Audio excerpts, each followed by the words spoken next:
Hello students, welcome to IMS GATE Academy. Myself, I am Dr. Vijaya Kumar, MTech PhD. I am going to give you today's session. Today's session is revision with the help of formulas.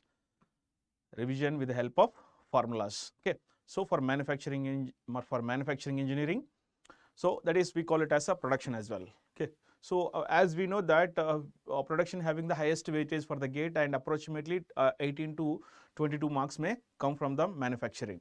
That is the reason why here it is a very good session which I am going to elaborate the how you are going to use the formula, and if you don't know the formula, with the help of concept, how can you develop your own formula? So that I am going to deliver with the help of good concepts. Okay. So the concepts what I have taken here is which are the topics questions are coming continuously for the GATE exam. So the topics I have taken, and then I'll explain you the way how to develop your revision and through the formulas. Okay.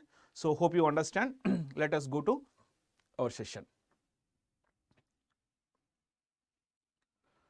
Now here in this session, actually it is a part 1, that is a basic manufacturing process I am going to cover, and then next session we are go for metal cutting process. Okay, right. Now let me write that today's session I'll going to cover the chapters.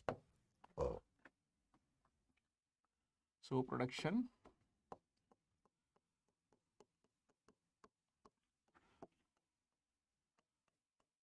part 1.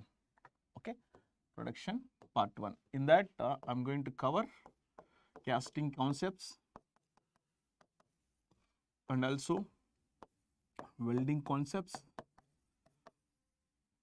and third one is metal forming process,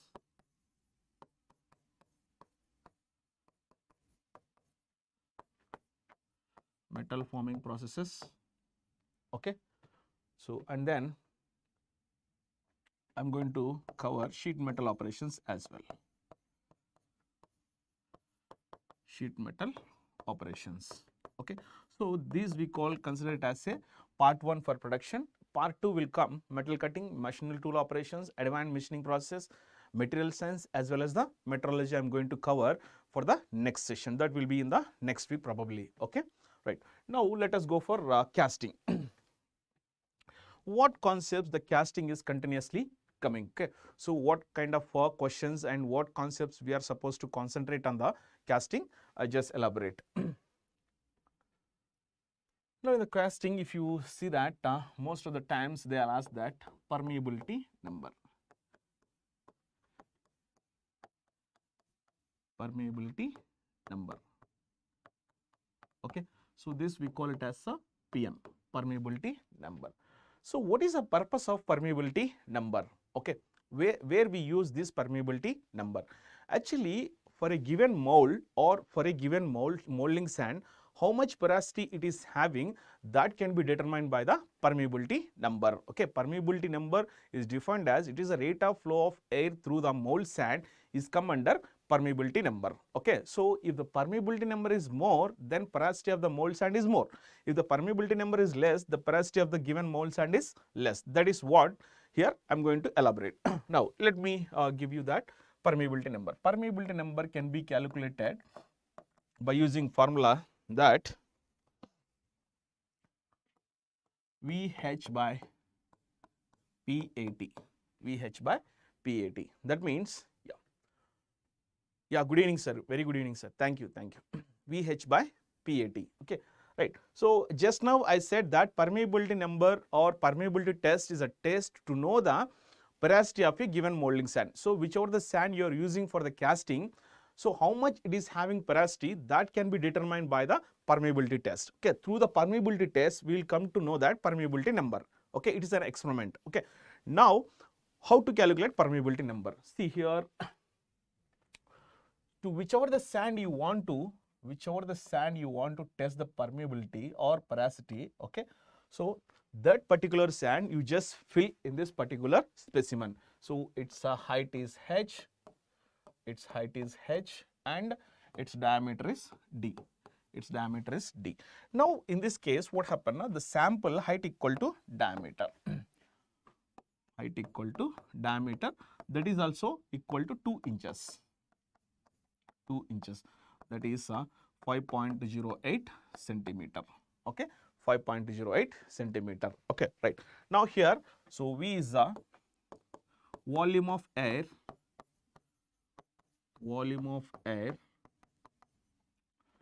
passing through the specimen. Passing through the specimen. Volume of air passing through the specimen. Okay. Okay, guys. Now here it is standard value is 2000 centimeter cube, 2000 cc. Right. So we'll fill the molding sand here. We fill the molding sand here, and then we allow to pass the air in the specimen of 2000 cc. Okay.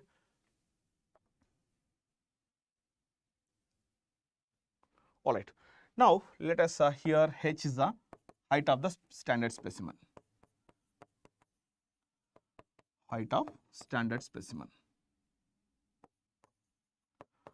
Height of standard specimen that I have elaborated over there. Now next A is the cross section area of the specimen. A is the cross section area of specimen. Area of specimen. All right, guys. Done. Right. Now from here, cross section area can be determined by pi by 4. It is a cylindrical shape, na? Pi by 4 d square. As we know that d also 2 inches, height also 2 inches. Right. Now let me write my permeability number. Permeability number is equal to, it is VH by PAT. Okay. Right.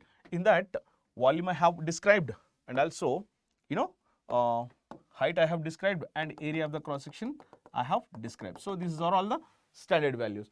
So that is why I can write this fellow directly. So phi naught 1.8 is divided by PT, because h and area are the dimensions of the standard specimen what we have seen in the last slide. Okay.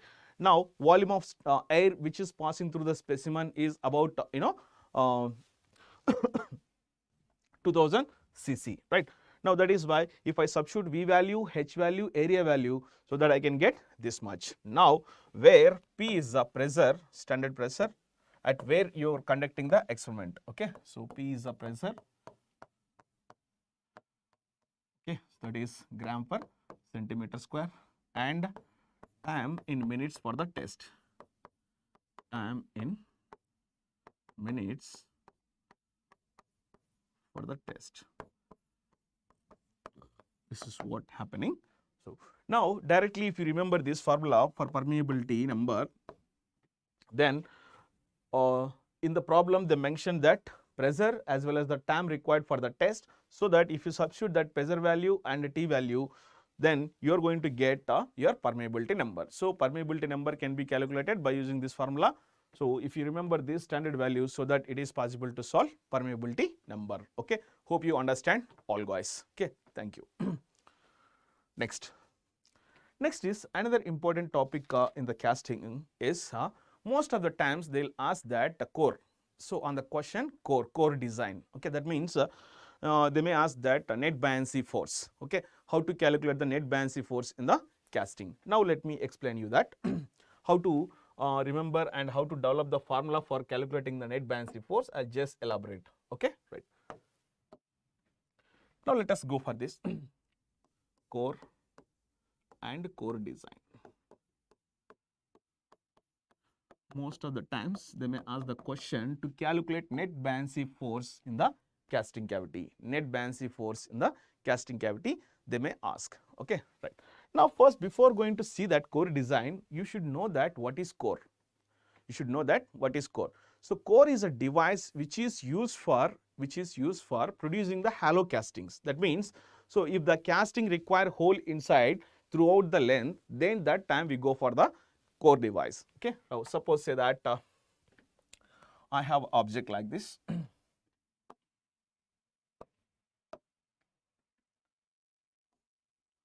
I have object like this. Right. Now if I want hole inside the object throughout the length, in that case, for producing hollow castings, in simple words, for producing the hollow castings, we are supposed to use this core device. So where we place this core, okay, right. Now let me, I'm taking a molten mold cavity,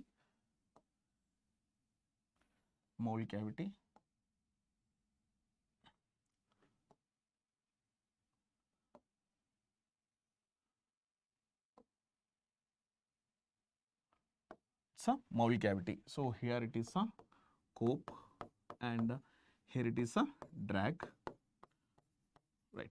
Now here it is a cavity, our cavity. All right. Now, so core is placed in between the mold walls. Here the core is going to be placed like this.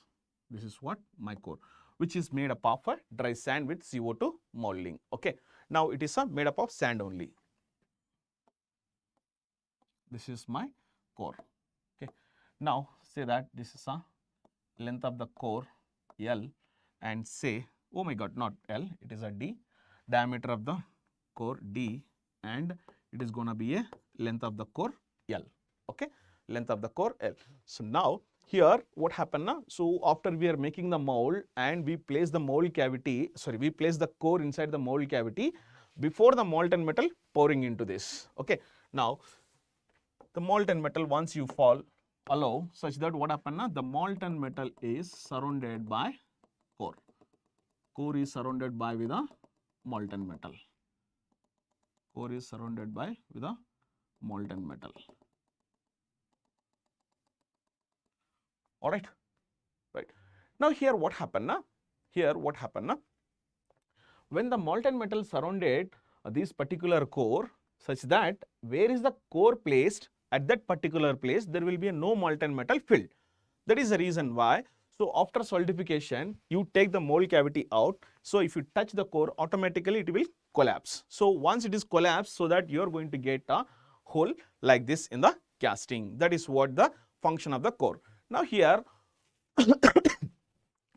so here core is also having some density. Now let us say that let rho C is a density of core.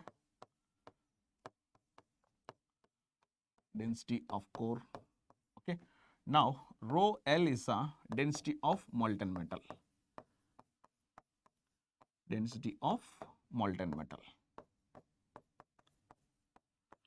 Most of the times and always, density of the molten metal is greater than density of the core. What is that? So the density of the core is less than density of the molten metal. So it is made up of the sand.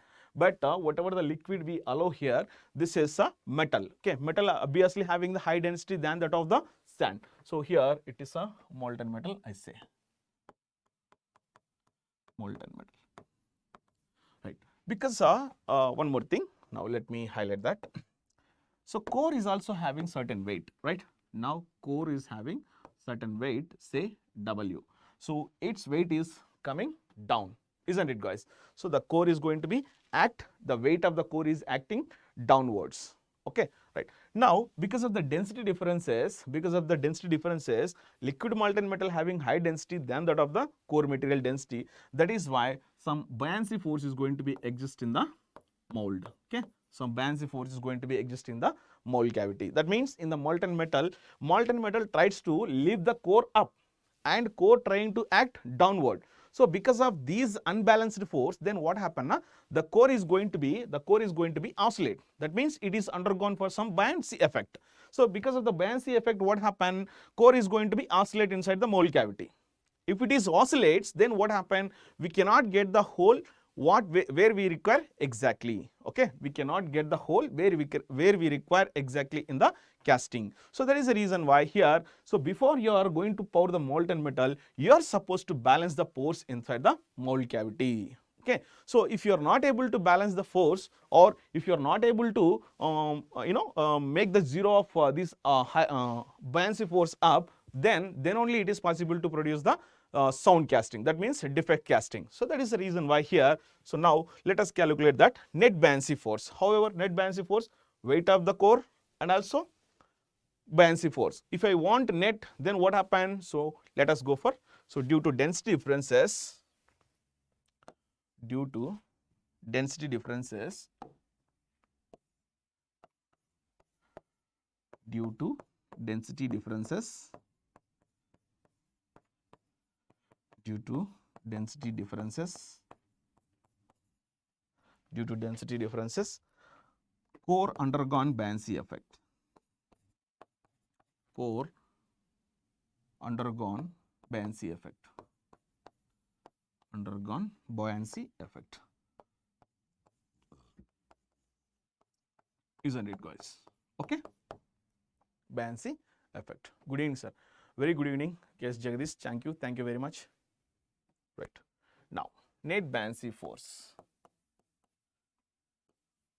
Net buoyancy force.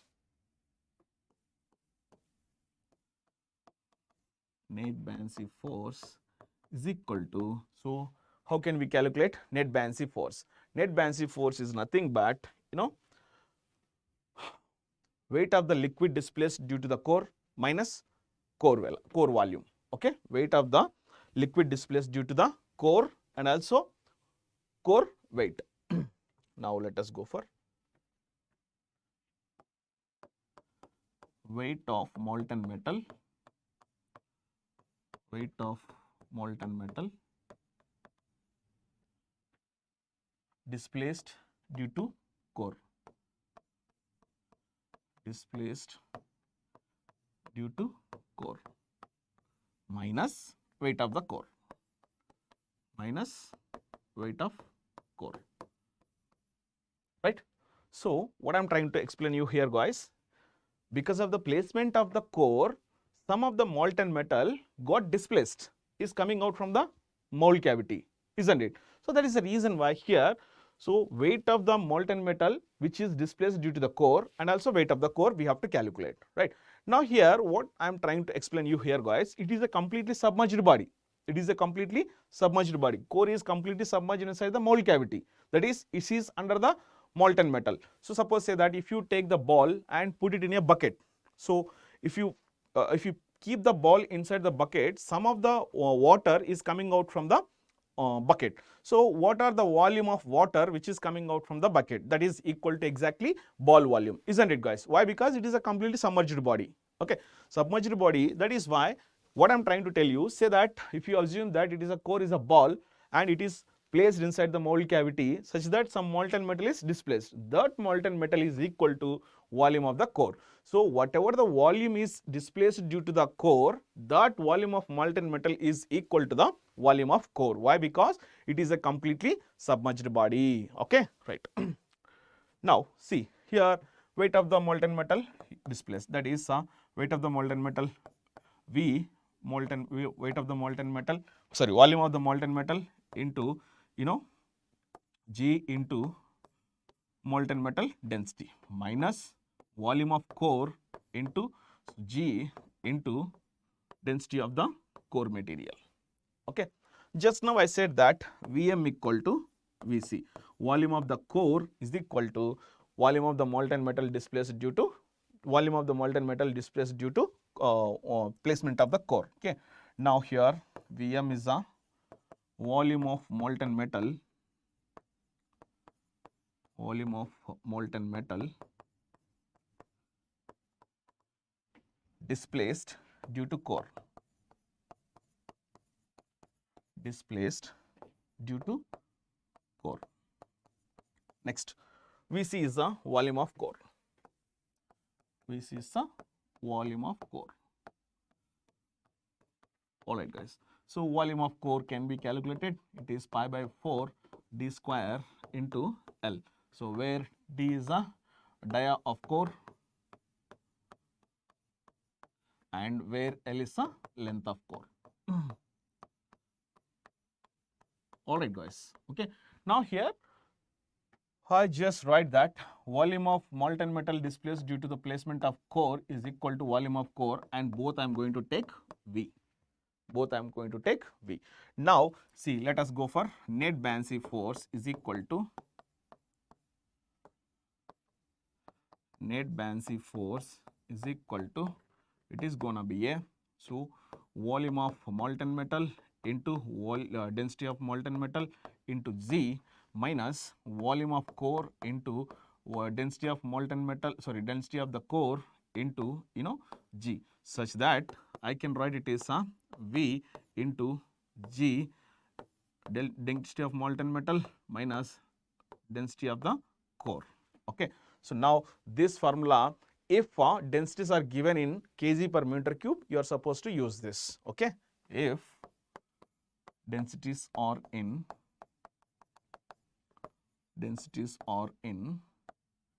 kg per meter cube. Okay.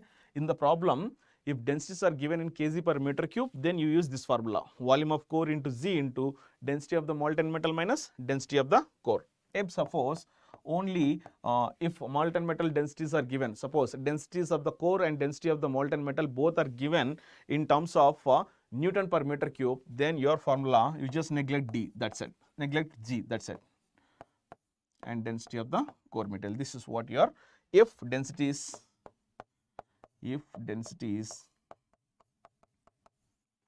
given in Newton per meter cube. Okay. If densities are given Newton per meter cube, you are supposed to neglect Z. If densities are given, these densities, liquid molten metal density and core material density given in kg per meter cube, you multiply with Z. So if they given in Newton per meter cube, you just neglect the Z value and you can proceed your question. Okay. So like that, you can derive your own question. So if you understand that, see how weight of the core is acting downward and how buoyancy force is upward. So if you are not able to balance these, if you, the resultant of these weight and as also buoyancy force must be 0. Otherwise, what happened now? The core is trying to lift upward. Okay. So for that purpose, whatever the force existing in the molten metal, that must be make sure that 0. Okay. So you should avoid the buoyancy of the core. Otherwise, what happened now? The core is going to be oscillate. Okay. So hope you understand how to calculate the buoyant force or buoyancy force, net buoyancy force. So hope you understand, guys.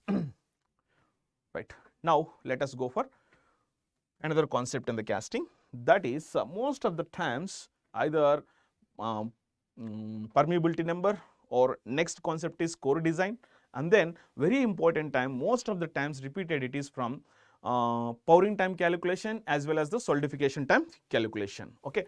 Now let me, what is the pouring time calculation? Okay. So how many types of pouring time calculations we have? That means pouring time or filling time, both are same. Okay. Now let us go for calculate the pouring time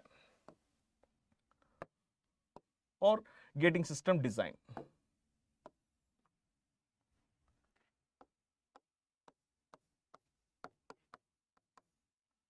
Pouring time, or we can also call it as filling time. We can also call it as filling time. That is equal to, it is TF.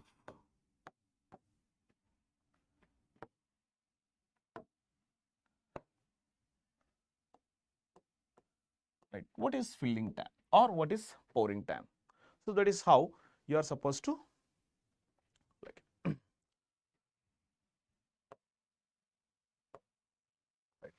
Now here I just draw the simple diagram of gating system.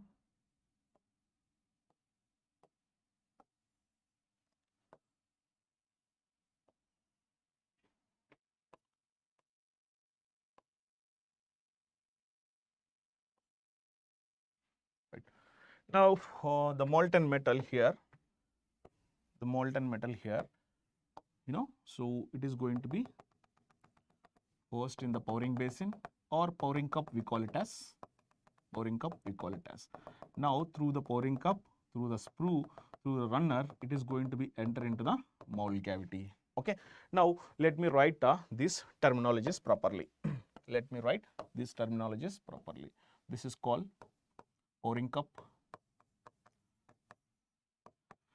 Okay. Now from here up to here. Okay.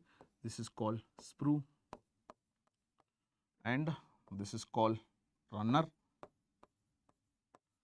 And where exactly the molten metal enter into the mold cavity, that we can consider it as a in-gate. Okay, the molten metal where exactly enter into mold cavity, that we consider it is a cavity we call. Cavity we call, right. Now here, so what is the filling time? Now this is the cavity.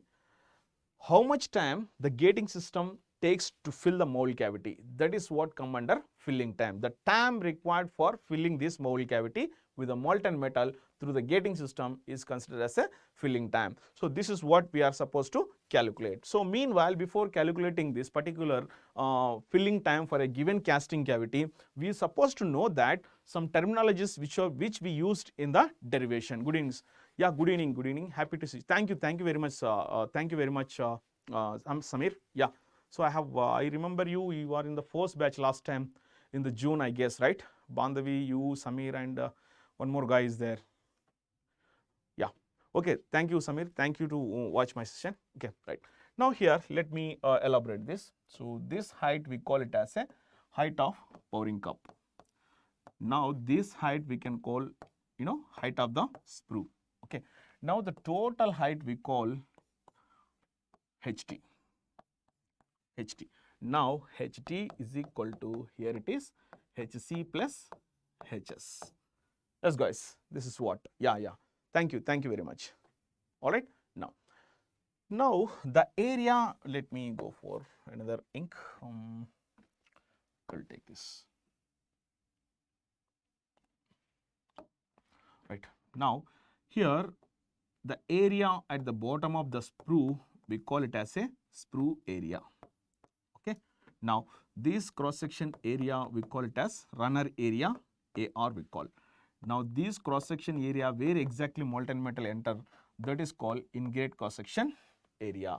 Clear, everybody? Okay. So these are the terminologies you are supposed to understand in order to calculate the filling time. Okay. So TF stands for filling time. Okay. Now, so let me write these terminologies. AS is a area of sprue. That means bottom area. Area of sprue. All right. So AR is a area of runner. Area of runner. Right. Now AG is the area of in-gate. Area of in-gate. All right, guys, right? Now, so as we know that HC, HS, HT and its pouring basin sprue is nothing but it is the bottom of the pouring basin to the runner. If you connect the vertical connecting passage, that is called sprue, right? The horizontal connecting passage between the bottom of the sprue to and in-gate, that is we call it as a runner. Now, the molten metal where exactly entering into the molten mold cavity, that we consider it as a in-gate AG. Okay, right. Now, let us go for how to calculate this particular filling time. Right. See, guys, here suppose I am sir, can we have these questions in the gate this time? Obviously, Anisa, you will get, I am sure.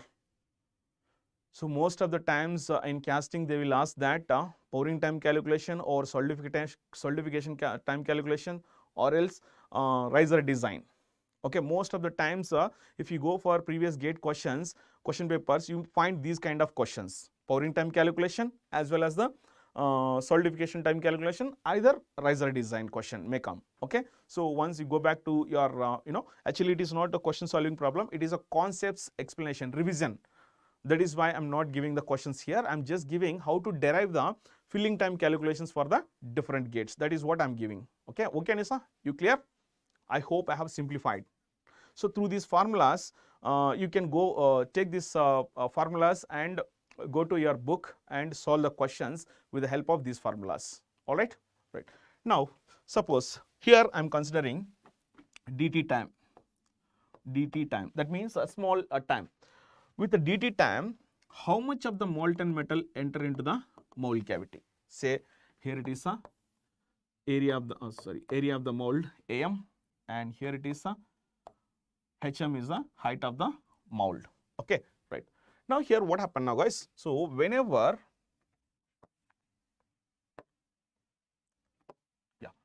So whenever a small amount of the molten metal enter into the mold cavity, whenever in dt time through this way,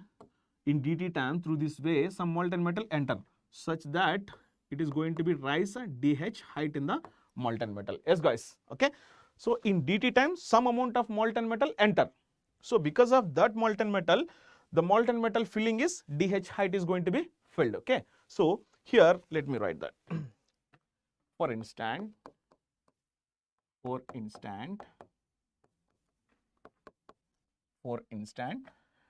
dt time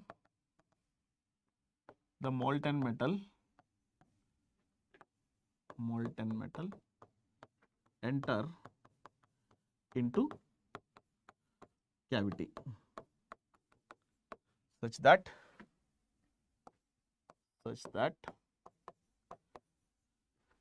dH rise in cavity.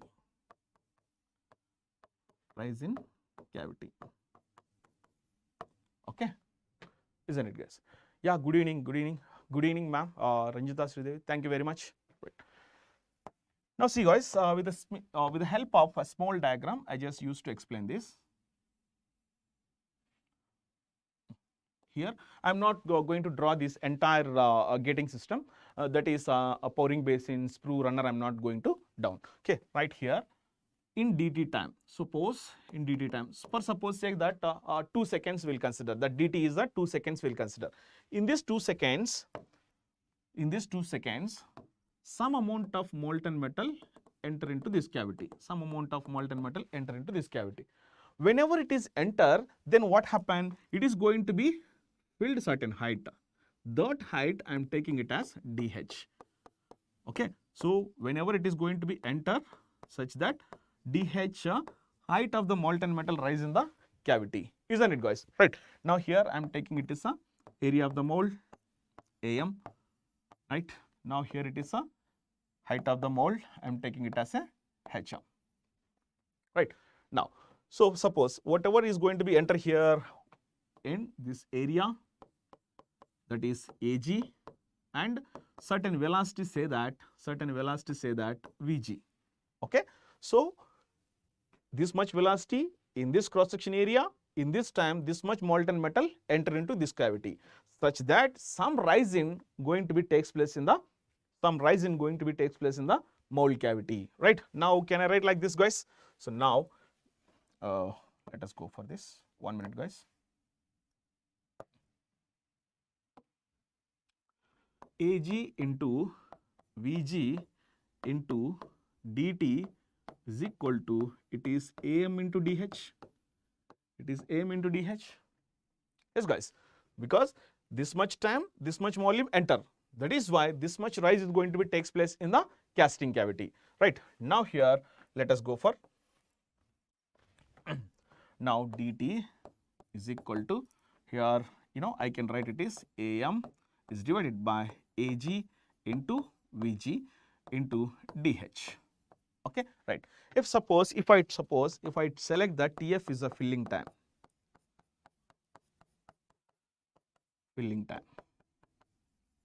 right. If I integrate my equation, in between the limits of, suppose say that I am going to integrate this. See, I am going to integrate this equation. So if t equal to 0, then no molten metal enter here, so that H is also equal to 0. Okay, right. So if my t equal to TF, that is TF is a filling time. Now if filling time is there, then what happen? If the total filling time takes place, so that HM is going to be takes place. So entire mold cavity is going to be filled. Clear everybody guys? Okay. Now I am just integrating this strip in between the limits of 0 to HM. Now here I am integrating my flow rate in between the limits of t equal to 0. That means time equal to 0 and time equal to TF. So that if time equal to TF, then entire mold cavity has been filled now, isn't it? Right. Similarly, if H equal to 0, though no molten metal is inside the mold cavity. If H equal to HM, so that entire mold cavity is going to be filled. Okay, so hope you understand. Now let us go to solve this one. Now integration of 0 to Tf is a T dt na, I am sorry, dt, that is equal to integral of 0 to hm. Okay, now 1 minute guys.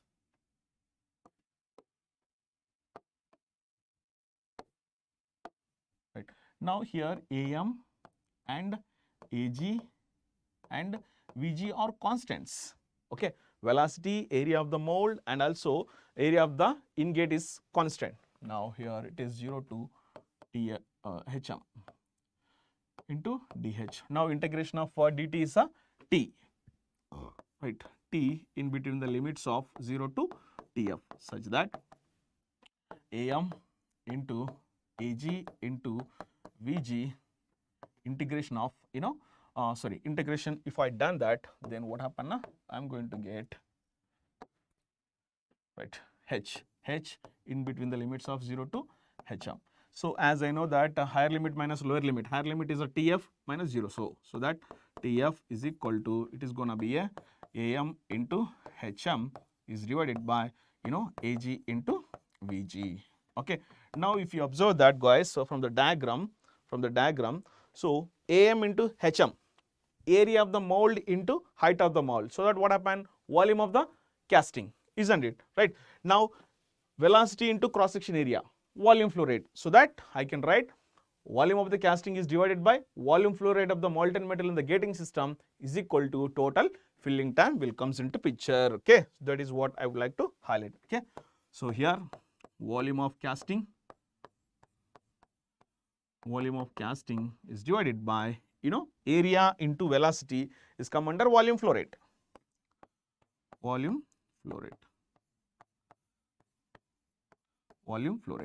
Yes guys, so can we check the equation? So that means TF means it has to be come in terms of minutes or in terms of seconds, right? Volume of the casting, suppose say that mm cube, right? Now volume flow rate is mm cube per second, isn't it guys? Such that here mm cube will get cancelled, seconds will go up, such that you are going to get seconds as a answer. Okay, so filling time is equal to volume of the casting is divided by volume flow rate. Okay, clear everybody? Hope you understand all. Right, I'll write my filling time. I will write my filling time. Filling time is equal to, that is TF. This is for top gate we call. So what is top gate? Sir, we have not discussed top gate. Okay, top gate is nothing but if the gating, that means the way the molten metal enter into the mold cavity, which is connected at the top of the mold cavity, that is considered as a top gate. Okay, right. Now here we have derived that formula for the top gate. Right. Now here volume of casting is divided by, you are supposed to use this choke area into Vmax. Okay, choke area. What is choke area? AC is the choke area.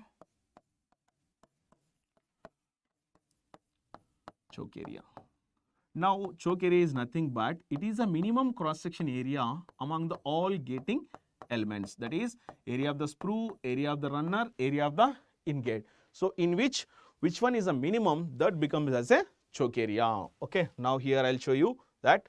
See here, so area of the sprue, area of the runner, and area of the ingate. Among all these, sorry. Thank you very much, ma'am. Thank you very much, Sridevi. Right, now here what happened na? Area of the sprue, area of the runner, area of the ingate. In which one is a minimum, that becomes your choke area. Do remember, while you are calculating the filling time, so you are supposed to consider the choke area. So choke area means minimum cross section area among the all gating elements. In that sprue area, runner area, ingate area. So whichever is the minimum, that becomes as a choke area. Hope you understand all. Okay. Suppose in the problem they mentioned that sprue area they mentioned, runner area they mentioned, and also ingate area they mentioned. Which area you are supposed to select? So among those three areas, whichever is the minimum, that you are supposed to select. Hope you understand all. Okay. If nothing is mentioned in the problem, Only one area is given. Either it is a sprue, either it is a gating, or either it is a runner, whatever the area is given, if it is only one, that becomes your choke area. That's it. All right. Right. Now here, hope you understand choke area. Right. Now, how to calculate Vmax? Maximum velocity you have to consider. Right. So Vmax is equal to, it is gonna be a 2g ht. 2g ht. Right. Now I just go back and show you in the diagram. Right. Here ht is the total height. So Vmax, if I want to calculate the maximum velocity in the gating system, so that I am supposed to select that under root 2g ht. So ht you are supposed to select. If in the problem these height of the pouring cup and height of the sprue is not specifically mentioned, if only one mention, one height only mentioned, if pouring cup height is not given, then you consider height of the sprue as a total height. All right, guys. Now here, most of the students doing mistakes at this place. Okay, most of the students are doing mistake at this place about G. About G. Okay, so G is going to be 9.81 meters per second square. Okay, when all dimensions are in meters. Okay, in the problem, all dimensions are mentioned in the meters. Then you use G equal to 9.81. So G equal to 981. Okay, so whenever all dimensions are given in terms of centimeter. Okay, right. Now, so G you are supposed to consider 9810 if all dimensions are in millimeter. Okay, so mm, in case of mm 9810, in case of centimeter 981, in case of meters 9.81. Okay, most of the students are without looking into the dimensions, what they do now, so G is 9.81, that is why you keep in meters, but all your dimensions are, that is your height and everything, like your area of volume of the casting, everything in the mm. Yeah, good evening, Nikhil Gaurav, very good evening. Right, everything will be in the mm, but your G is in meters, so that you got wrong answer. That is a mistake most of the students do. That is why you just rectify this. How? I hope you understand that pouring time calculation. This is a very important formula for top gate. For top gate. Yes, guys.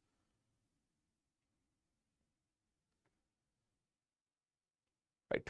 Now let us go for bottom gate. How to calculate the filling time for the bottom gate? So I just give you the formula, but I'll show you that how bottom gate look likes. Okay, how bottom gate look likes. Most of the times top gate only they will ask, but sometimes they may ask that bottom gate, as well as they may ask that parting gate also. I will give you the two cases also. So total filling time 3 cases are there. That is, one is a top gate. If you fill your mold cavity with the help of top gate, what is the formula? If you fill your mold cavity with the help of bottom gate, what is the formula? If you fill the molten metal, your casting cavity, if you use the parting gate, then what is the formula? So that 3 cases I'll give you. Case 1 top gate is over. Now let us go for bottom gate. Bottom gate. All right, guys. What is bottom gate? Right. Now let us go for bottom gate. Bottom gate.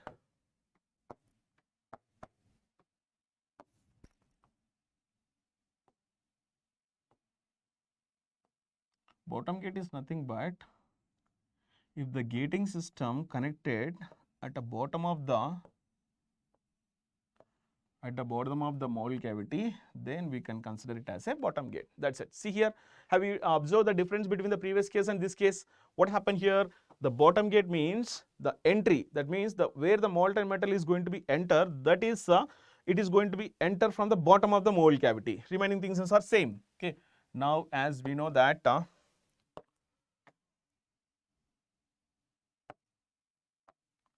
Now here it is a HC, height of the pouring cup. Now this fellow is a height of the sprue. Now your total height is, it is going to be a HT, right? As you know that it is the area of the mold, AM. Now it is going to be a height of the mold. Height of the mold. Okay. Now you know that it is a cavity and it is here it is your AG, area of the ingate. somewhere area of the runner, okay, right, here it is a area of the sprue. All right guys, okay, right. Now let me give you the formula directly. So it's a big derivation is not required. I just give you the formula. Okay, now filling time, TF stand filling time for bottom gate, B stands for filling time for bottom gate, that is equal to, it is 2 into AM by AG into root 2G, so HT under root minus HT minus HM under root. So this is what the formula for bottom gate, okay, right. 2 into area of the mold divided by area of the in gate into root 2G under root into HT minus HM. So hope you get this. All right guys, okay. Now where AM is a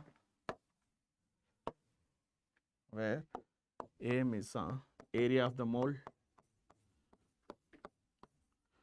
okay. Now here HM is the height of mold,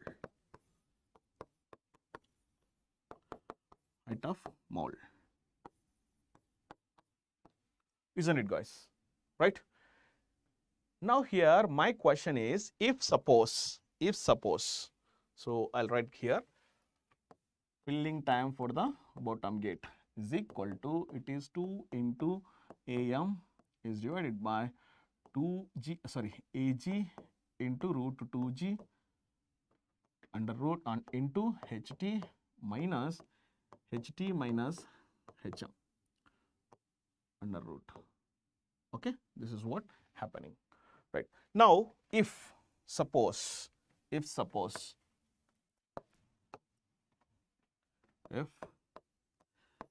HT is equal to HM,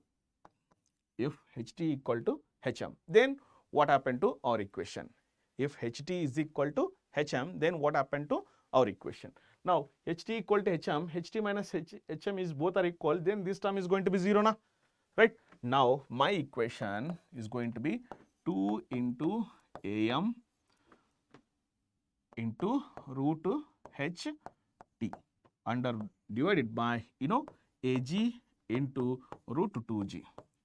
Okay guys, so because HT equal to HM, that is why this term is going to be 0, right? From here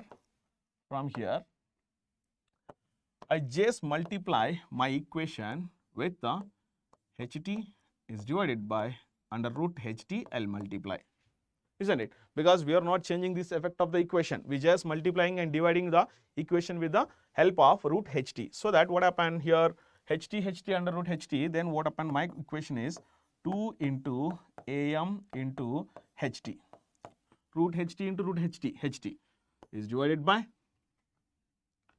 it is AG into root 2G HT under root. Can I write like this guys? So this HT I just merge with this my question, okay, right. Now let us go for the next step, right.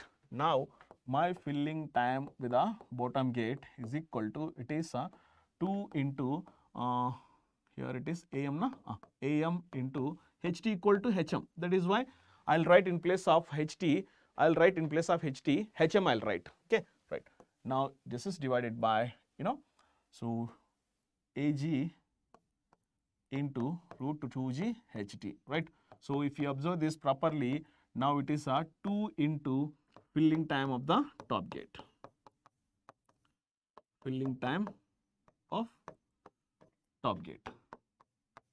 isn't it guys?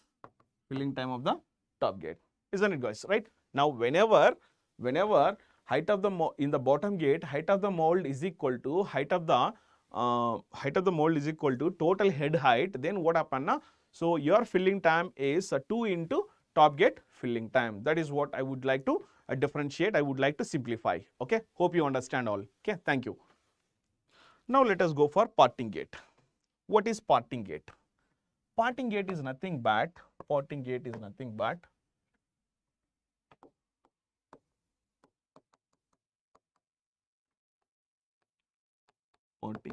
something. So parting gate.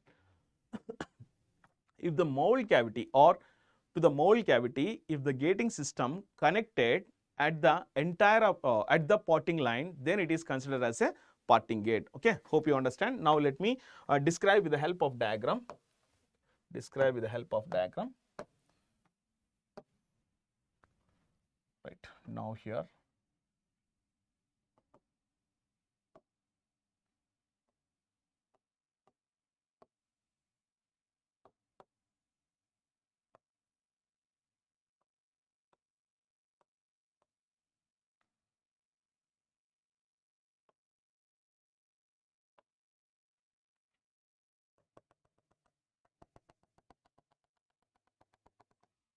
right. Now see potting line. So what is potting line means? Which separates the cope and drag. This is called potting line, right? Isn't it, guys? Now what happened na?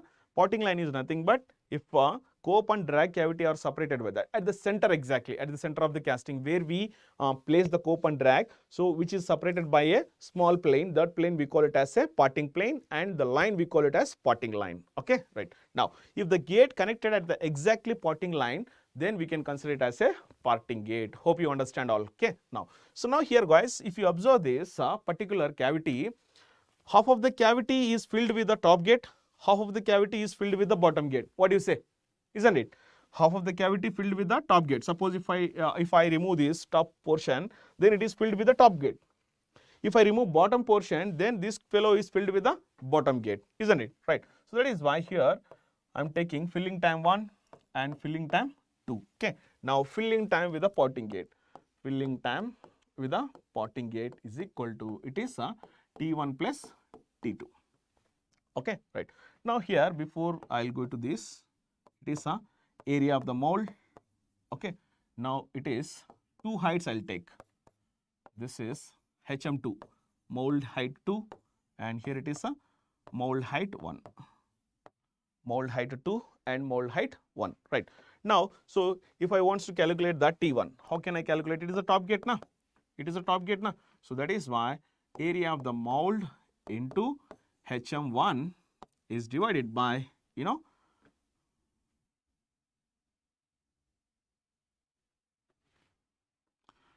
it is AC into Vmax. AC into Vmax. Now if I want to calculate T2, so filling time of this cavity, it is filled with the from HM2, it is going to be filled with the top gate, bottom gate, right. Now here T2 I can write it as 2 into AM, so it's divided by 2G, yeah, root 2G into AG, so that is going to be a HT under root minus HT minus HM. HT minus HM. This is what. So yeah. So now if you add this here, see HM2 here you have to take. HM2 you have to take because from here only it is going to be filled. Okay. Now hope you understand all. Now I just club these two equations so that I'll get a filling time for the potting gate. So filling time for the potting gate is equal to, it is AM into HM1 is divided by AC into Vmax. Alright, now this is going to be a plus is equal to, it is AM, that is 2 into AM, AG into root 2G. So this is into HT under root minus HT minus HM2. Alright, guys, right? So this is how you are going to calculate your filling time for the potting gate. Okay, hope you understand all. Thank you very much. So now let us go for aspiration effect. Aspiration effect. Most of the times the question is also comes from this particular aspiration effect. Okay, right. What is aspiration effect? First, I'll give you the definition of aspiration effect, and then I will give you the condition. Aspiration effect.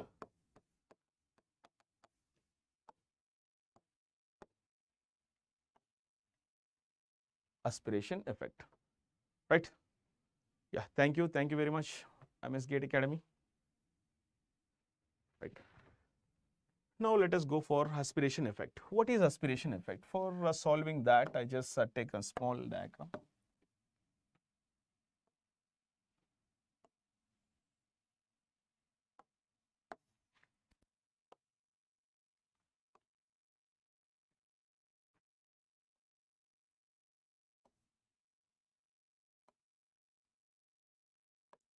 So as we know that, guys,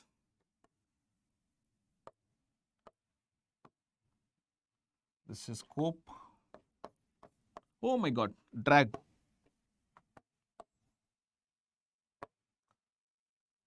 This is drag. It is a cope. Right. As we know that it is a mold cavity. Now, for entering the molten metal, into the casting cavity, we are supposed to connect some gating system. That is, we are supposed to connect some gating system like this, isn't it? So that the molten metal, when we allow to pour the molten metal, then so here it is a molten metal.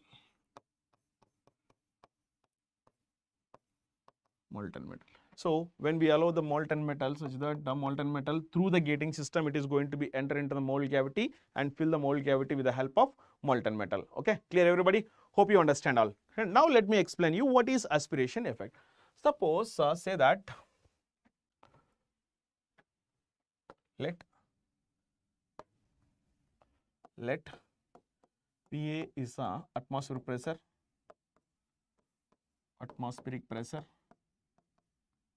PA is a atmospheric pressure. Okay. Now PM is a pressure on molten metal. Pressure on molten metal.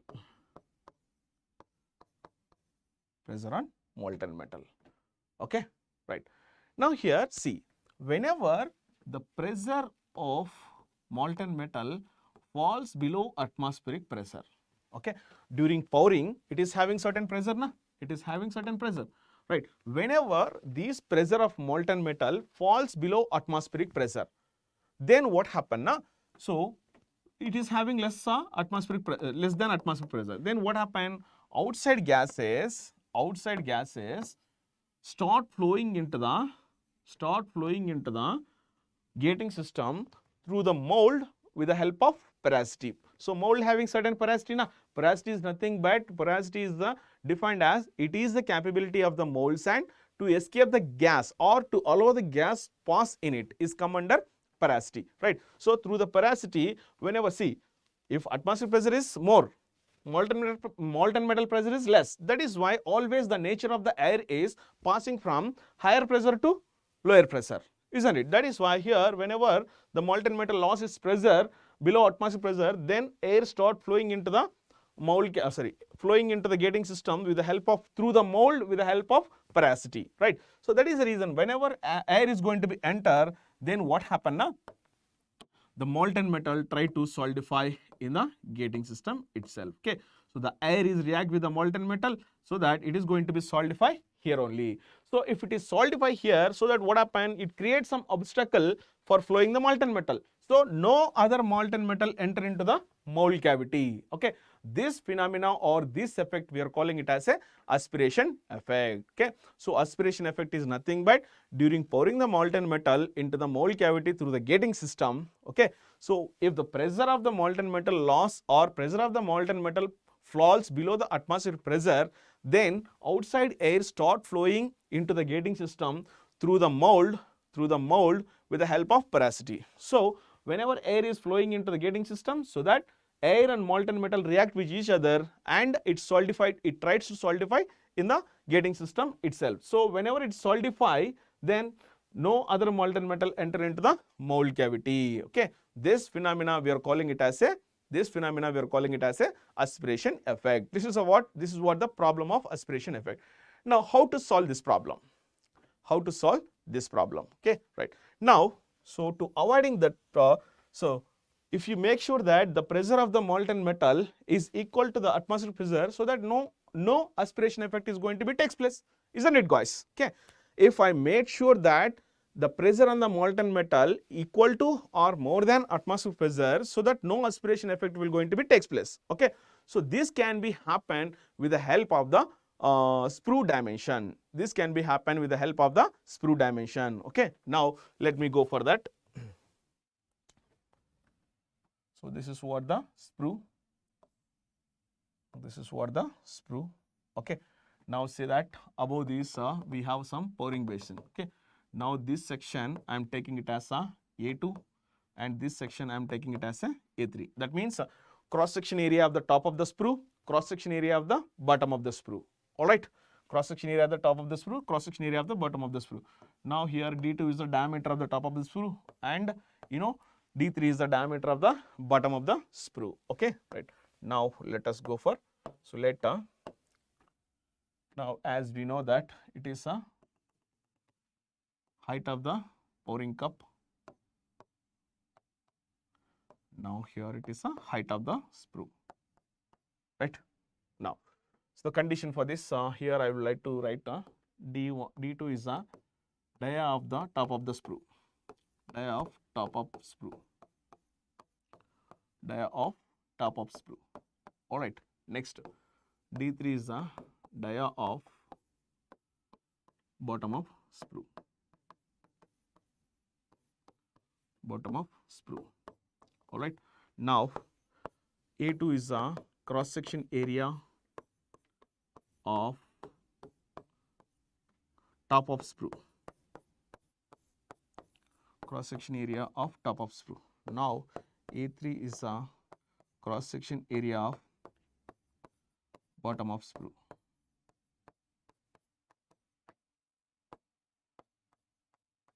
Isn't it, guys? All right. So now D2, D3, A2, A1. Okay.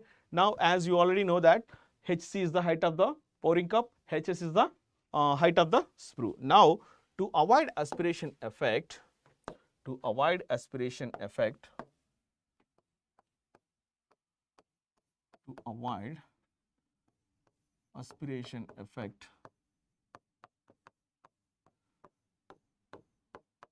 to avoid aspiration effect, then what happen here, A3 by A2 is equal to, it is HC by HS under root. Okay, so if you see this, right, if you remember this condition, so that it is possible to calculate the dimensions of the sprue, which avoids the aspiration effect. Okay, which avoids the aspiration effect. Okay, bottom of the cross section area of the sprue is divided by top of the cross section area of the sprue is equal to, it is height of the pouring cup divided by height of the sprue. This is what the condition for to avoid the aspiration effect. Clear, everybody?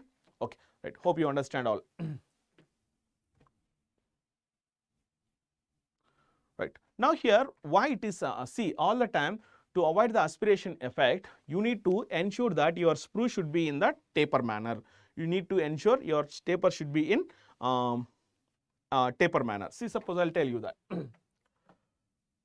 Suppose if I select the straight sprue, if I select the straight sprue, if I select the straight sprue, okay.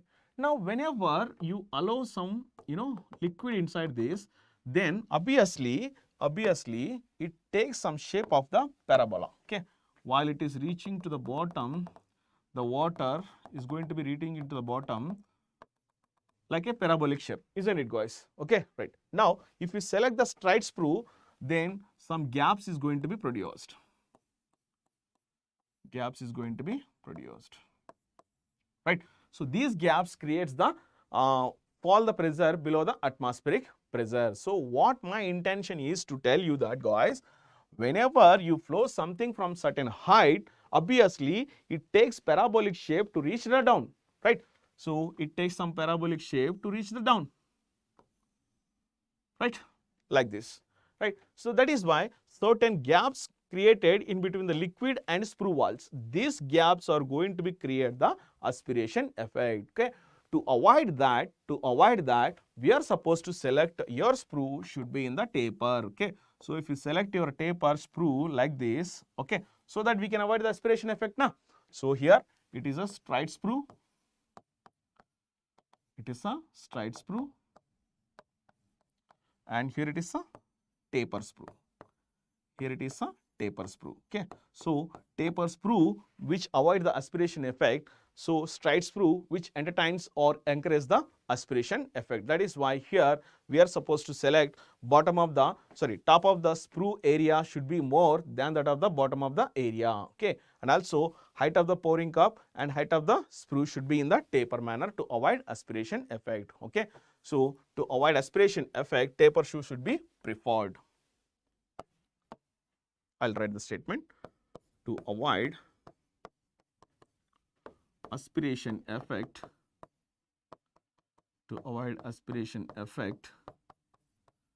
taper sprue should be used. Taper sprue should be used.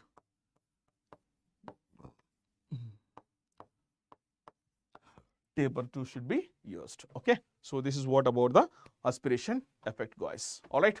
Now let us go to next is filling time calculations. Solidification time calculation.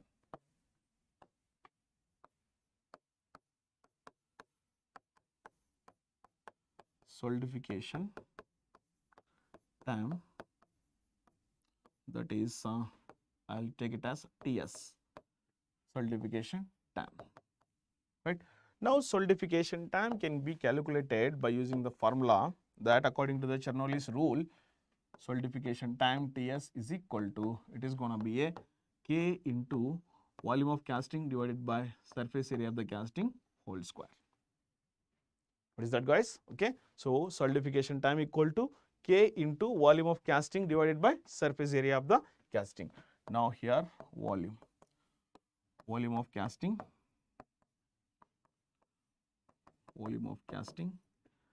and here AS is a surface area of the casting,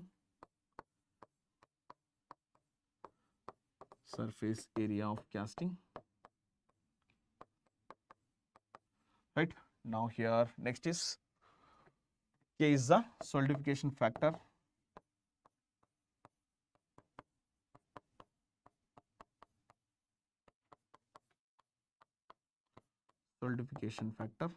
okay. So the units for solidification factor is meter per second square, guys. Okay. Now check these units. How the filling time, solidification time calculations will come. So K is a meter per, it is not like that. Meter square, second for meter square it is. I'm sorry, guys.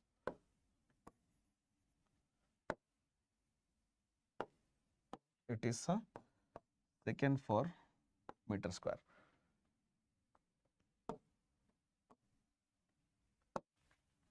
It is also second for meter square, and here volume is a meter cube and surface area meter square whole square, such that it is a second for meter square is divided by meter whole square, such that meter square will get cancelled, so that you are going to get seconds.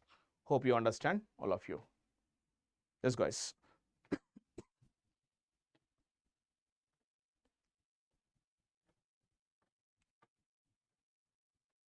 Done.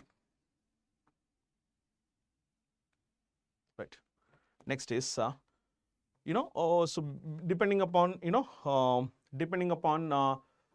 shapes, we have to select your volume and surface area of the casting, and then accordingly you have to proceed. Okay, right. Now next is modulus of casting.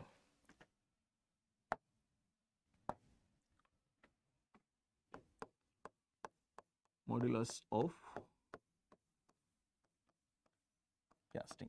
So modulus of casting can be written as volume of casting divided by surface area of the casting is come under modulus of casting, right. So can we modify our solidification time calculation, that is equal to K into volume by surface area whole square is this one. Now here I can modify my equation modulus of casting whole square.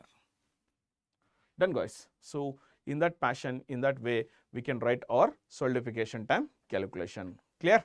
So now let us go for riser and riser design. Riser and riser design.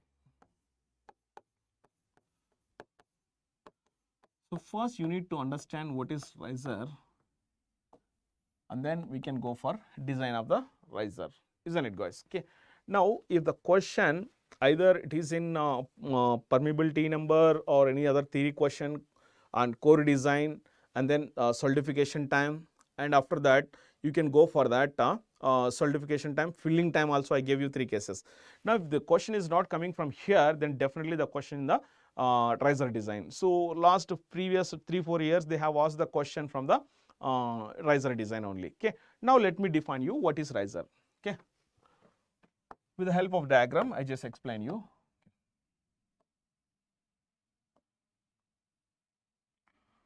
This is a casting cavity. Okay. This is a casting cavity.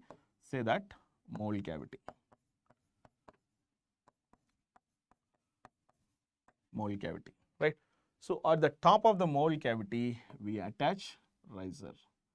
At the top of the mold cavity, we attach riser. So now it is a height of the riser, say h, and here it is a diameter of the riser, say d. Okay. Now what is the riser? Yeah. Thank you, Prasanna Kumar. Thank you very much. Hello. Okay, right. Now let me go for this, guys. I just give you the small brief introduction about the riser. So what is a riser? What's its functionality? Suppose actually we consider the casting cavity should be like this. The casting cavity should be like this, right?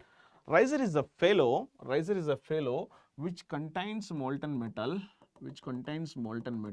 okay? So this is also filled with the molten metal.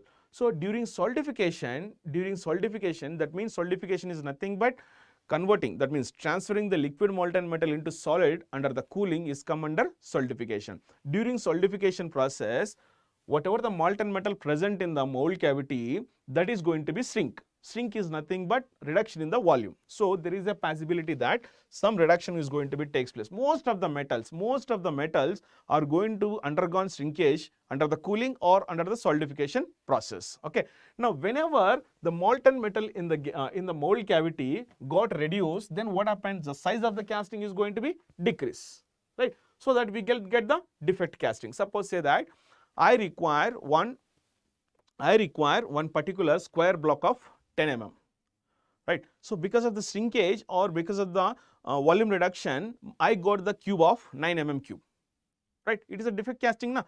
I require 10 size of the cube, but I got that 9 cube because of the shrinkage. So to avoid that shrinkage, whenever the volume reduction takes place in the casting cavity during solidification, these riser fellow feed back the molten metal into the mold cavity. Okay.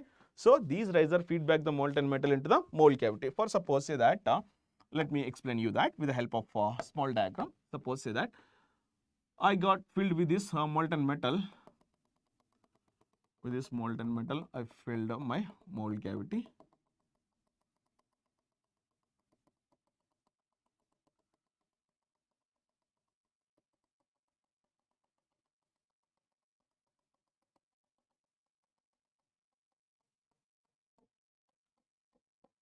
Right.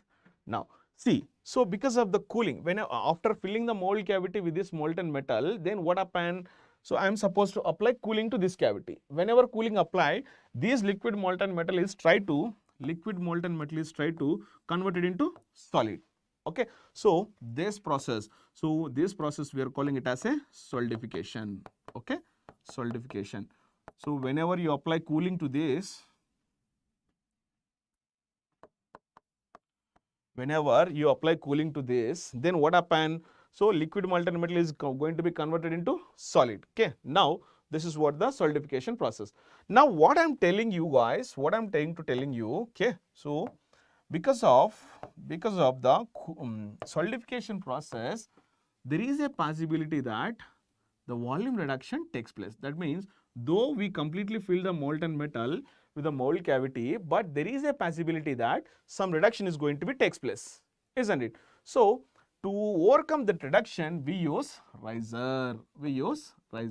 So riser having molten metal, it just feed back the molten metal into the casting cavity such that molten metal is completely filled, so that we can get the accurate and exact size of the casting. Okay, now I just simply define that riser is a reservoir of molten metal. It provides or it feed back the molten metal into the casting cavity whenever the shrinkage happened during solidification. That is what we consider it as a riser. Hope you understand, guys. Okay, right. Now I just give you the small statement here. Riser is a reservoir of molten metal. Riser is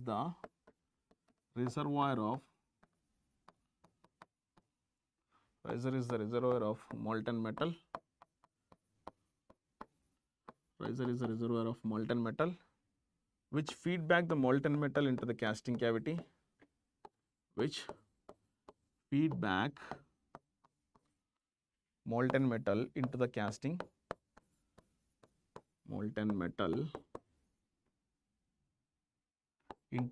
cavity against shrinkage during solidification. Against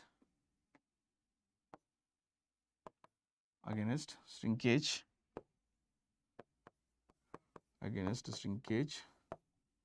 during solidification.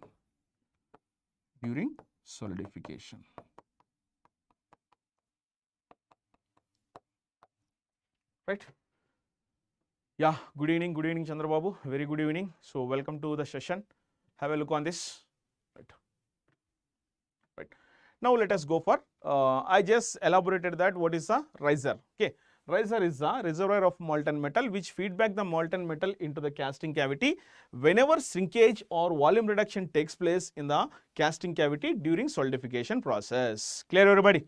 Right. Now here, if you properly understand this, guys, the function of the riser has to feed back the molten metal, right? So for that purpose, what should be done? Whatever the solidification time is there for the riser, that must be greater than the solidification time of the casting. In simple words, I can say that riser has to solidify later than that of the casting, isn't it? Riser has to solidify later than that of the casting. So if the riser solidify first, then it cannot feed back the molten metal into the casting cavity, isn't it? So if the riser solidifies first, then it is not possible to the riser to feed back the molten metal into the casting cavity. That is the reason why here the riser has to solidify later than that of the casting. Now let us go for that. Okay.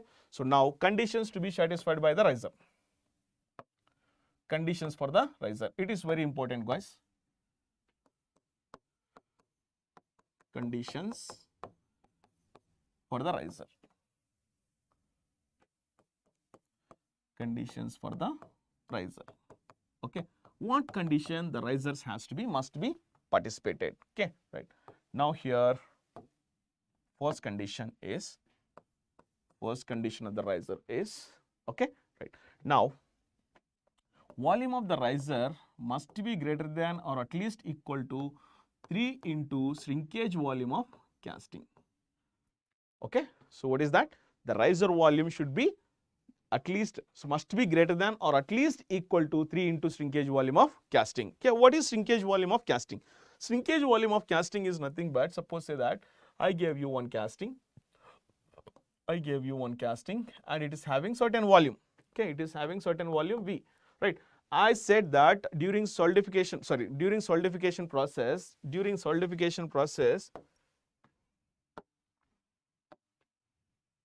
so Chandrababu sir, now you stopped, I guess. Okay, you have stopped your activity and read carefully for the GATE exam, Chandrababu.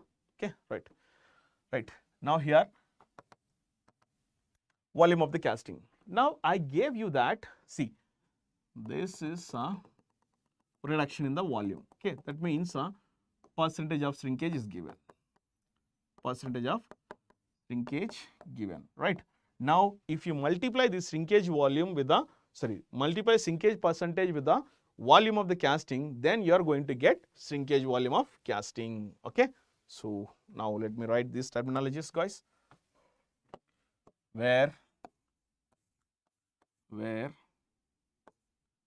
VR is the volume of riser,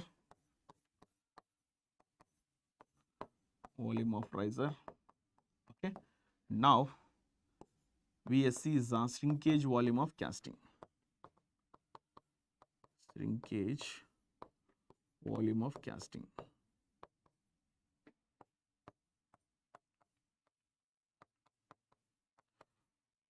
Shrinkage volume of casting, all right. Right. Now, so volume of riser must be greater than or at least equal to volume of shrinkage casting, right. Now, let us go for second condition of the riser design, okay. Now, solidification time of riser must be greater than or at least equal to solidification time of casting, right. TR is the solidification time, here is the solidification time. Now, you know, T solidification time of riser, solidification time of riser. Yes, guys, right. Now, TC is the solidification time of casting, solidification time of casting, solidification time of casting, all right. So, now, so solidification time of riser must be greater than solidification time of casting. Next, shape of the riser. This is quite important, guys. What shape of the riser we supposed to select? What shape of the riser should be selected? So, for that I gave you one statement, guys, all of you do remember. The heat content depends in the riser, the heat content depends upon the volume of riser. The heat dissipation depends upon the surface area of the riser, okay. Now, let me give you one example. With the help of diagram, I will explain you this, guys.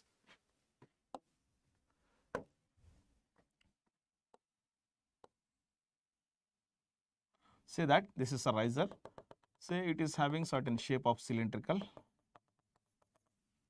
okay, right. Now, here what I am trying to tell you, the heat content, suppose it is filled with a molten metal, it is filled with a molten metal. So, molten metal obviously it is having certain heat, okay, right. So, this riser, the heat content in the riser, depends upon its volume. The heat dissipation, that means heat is going to be transferred from the riser to the surroundings. Heat dissipation is depends upon the surface area, okay. So, that is why if a large surface area of the shape if you select, then what happen? So, large heat is going to be dissipated, right. If surface area is less, then what happen? The heat which is inside the riser should not be transferred to the surroundings more, right. That is why here the shape of the riser should be selected in such a way that it must have highest volume, lowest surface area, isn't it, guys, okay. The riser should be selected in such a way that it should have highest volume, lowest surface area, then only it is possible to fulfill the function of riser in a effective way. Clear, everybody? Hope you understand, guys, okay, right. Now, shape of the riser, okay, riser shape should be selected. I will go for the next slide.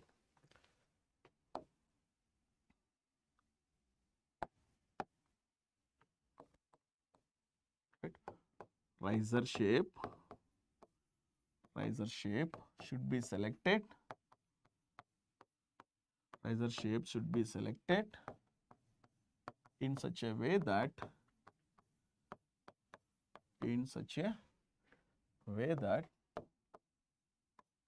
it must have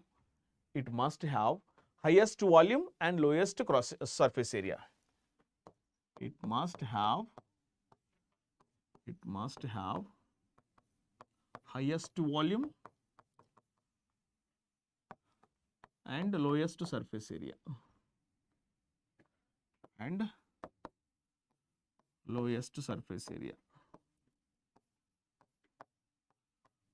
Lowest surface area. Highest volume and lowest surface area, isn't it, guys? Okay, right. Now, that is the reason why. So, out of all shapes, okay, lowest surface area is the shape having sphere. But maintenance of manufacturing and maintenance of sphere is quite tricky. That is the reason why here we'll select next minimum surface area is that cylindrical shape. Cylindrical shape having less surface area as compared to that of the, however, sphere having less surface area compared to the cylinder, but manufacturing and design of spherical riser is difficulty. That is why we go for the cylindrical type of riser. Okay, we prefer cylindrical type of riser.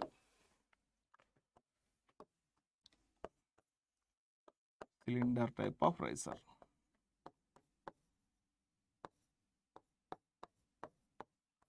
Cylinder type of riser. Okay. Now in this cylinder type of riser, so D is equal, we have a two types, top riser which is connected at the top of mold cavity. Side riser means which is connected at the side. Now side, that is D equal to 2H. Now here D equal to H. Okay. That means top riser having diameter is 2 into its height. Okay. Now bottom riser, side riser having its height equal to diameter. Clear everybody? Hope you understand. Right, next is, oh my god. Okay.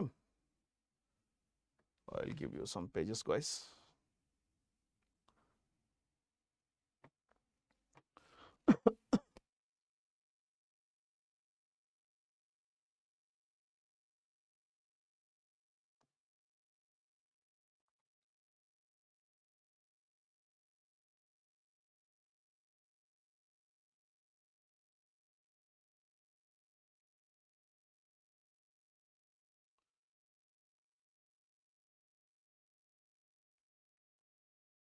I'll take some pages, guys.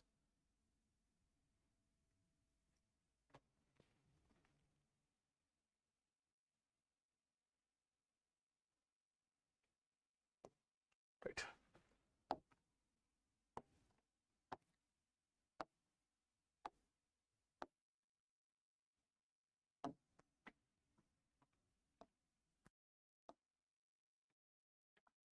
Right. Now, next is our topic, riser design, methods of riser design. Methods of riser design. Methods of riser design, guys. Methods of riser design. Okay. Right. We have three popular methods for designing riser. Okay. First one is Keynes method. Keynes method. Okay. Now, second one is, modulus method. Modulus method. Okay. Third one is, novel research method.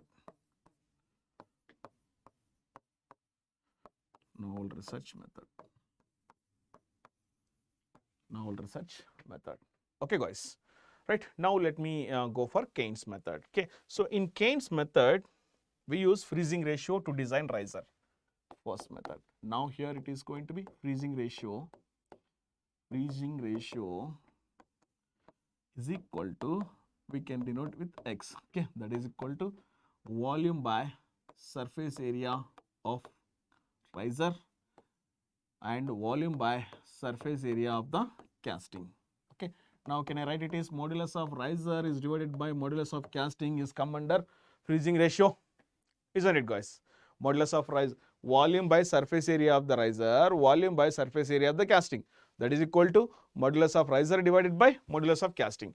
And theoretically, freezing ratio also can be written as, say that it is equation number 1. Right. Now, theoretically, we can also write freezing ratio is equal to, freezing ratio X is equal to, it is going to be, so A by Y minus B minus C. A by Y minus B minus C. Say that it is equation number 2. Okay. So A comma B comma C are constants. A, B comma constants. Okay. So Y is equal to, it is a volumetric ratio. Volumetric ratio. Right. Now volumetric ratio means volume of riser divided by volume of casting. Volume of riser divided by volume of casting. From there, so from 1 and 2. From 1 and 2. From 1 and 2. So that is equal to, we can write it as, modulus of riser divided by modulus of casting. That is equal to, A by Y minus B minus C. A by Y minus B minus C. So now solve this equation for the dimensions of riser. Okay.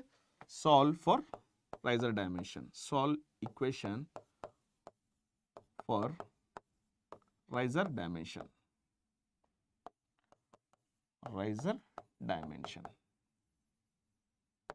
Yes guys, okay. So by using this equation, if you solve this equation, so that you are going to get riser dimension. This is a one method. Next, modulus method.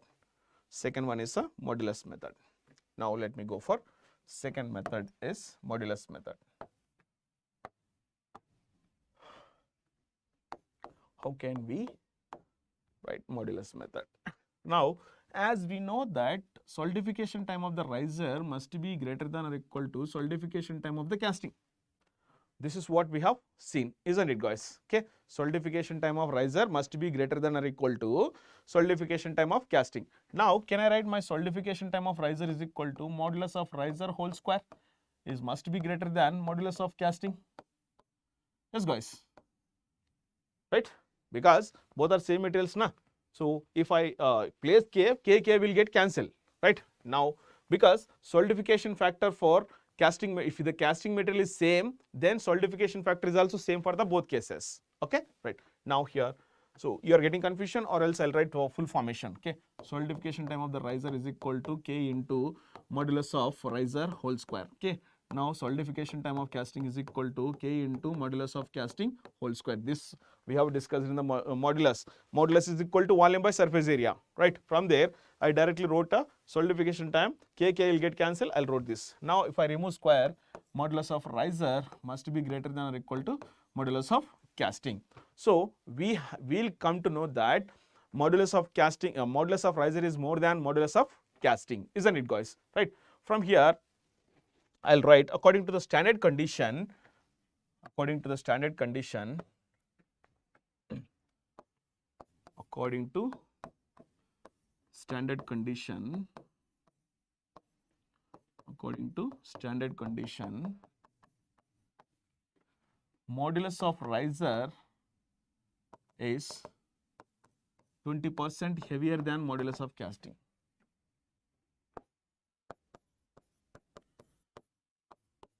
Heavier than modulus of casting.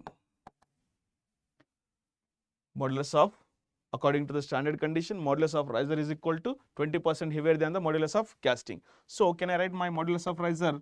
Modulus of riser is equal to, so 1.2 into modulus of casting. Right. Now here modulus of riser is d by 6, guys. Okay. So for any modulus of riser, so either if you take that spherical riser, cylindrical top riser, cylindrical side riser, if you take, modulus of riser is equal to d by 6. Okay. Now 1.2 into mc.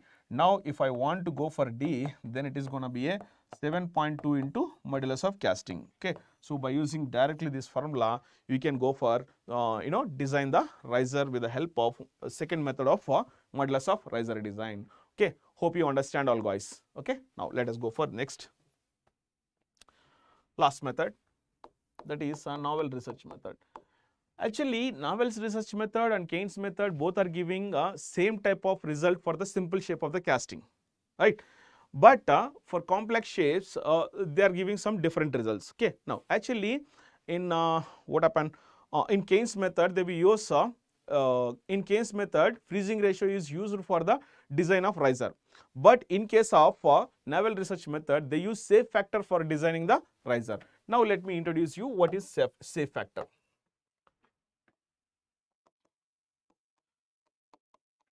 shape factor, that is SF. Okay, that is equal to, it is going to be length of casting plus width of casting is divided by thickness of the casting, right? Now where L is the length of casting,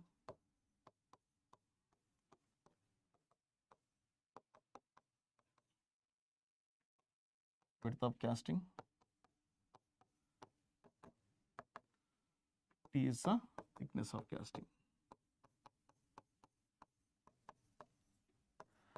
Thickness of casting. Thickness of casting.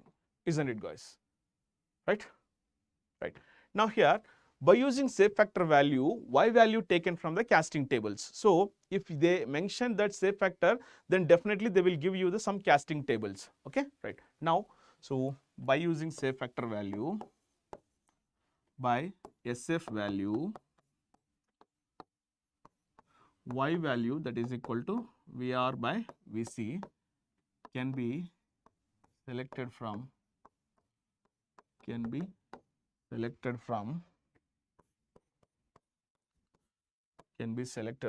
casting tables.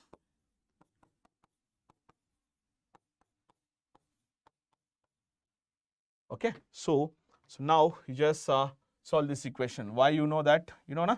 So solve this above for dimensions of riser. Solve above for dimensions of riser. Dimensions of riser. Yes, guys. Okay. So this is what about all about the casting. Clear, everybody, guys? Okay. Now I'll take some break for 15 minutes. Then I'll start welding, guys. Okay. Right.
Welcome back, students. Okay, this is all about casting.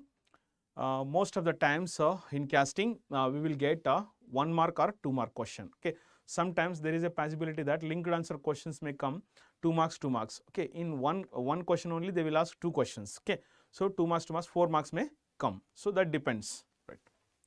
Now let us next our topic discussion is welding. Okay.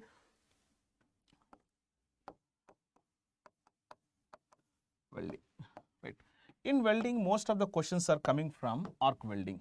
Okay. Now let me introduce you what is arc welding. Okay. Right.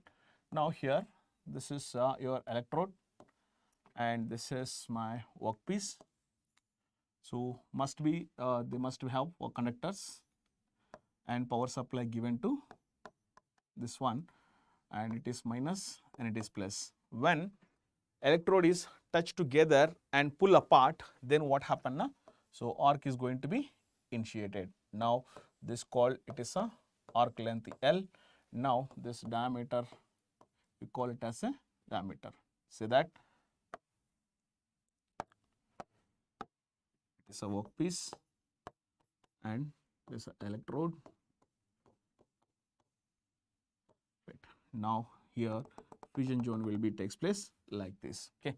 Now this is a arc. Okay. This arc is going to be initiated when we touch together and pull apart. So when electrode touch together and pull apart, so that arc is going to be initiated. So arc is nothing but thousands of positive and negative electrons are passing through in between the electrode and workpiece. When positive ions touch the electrode and negative electrons touch the workpiece, so that heat energy, velocity of the electrons is converted into heat energy. Kinetic energy of the electrons is converted into heat energy. So that arc is going to be initiated. Now the point is here how to calculate the power or heat.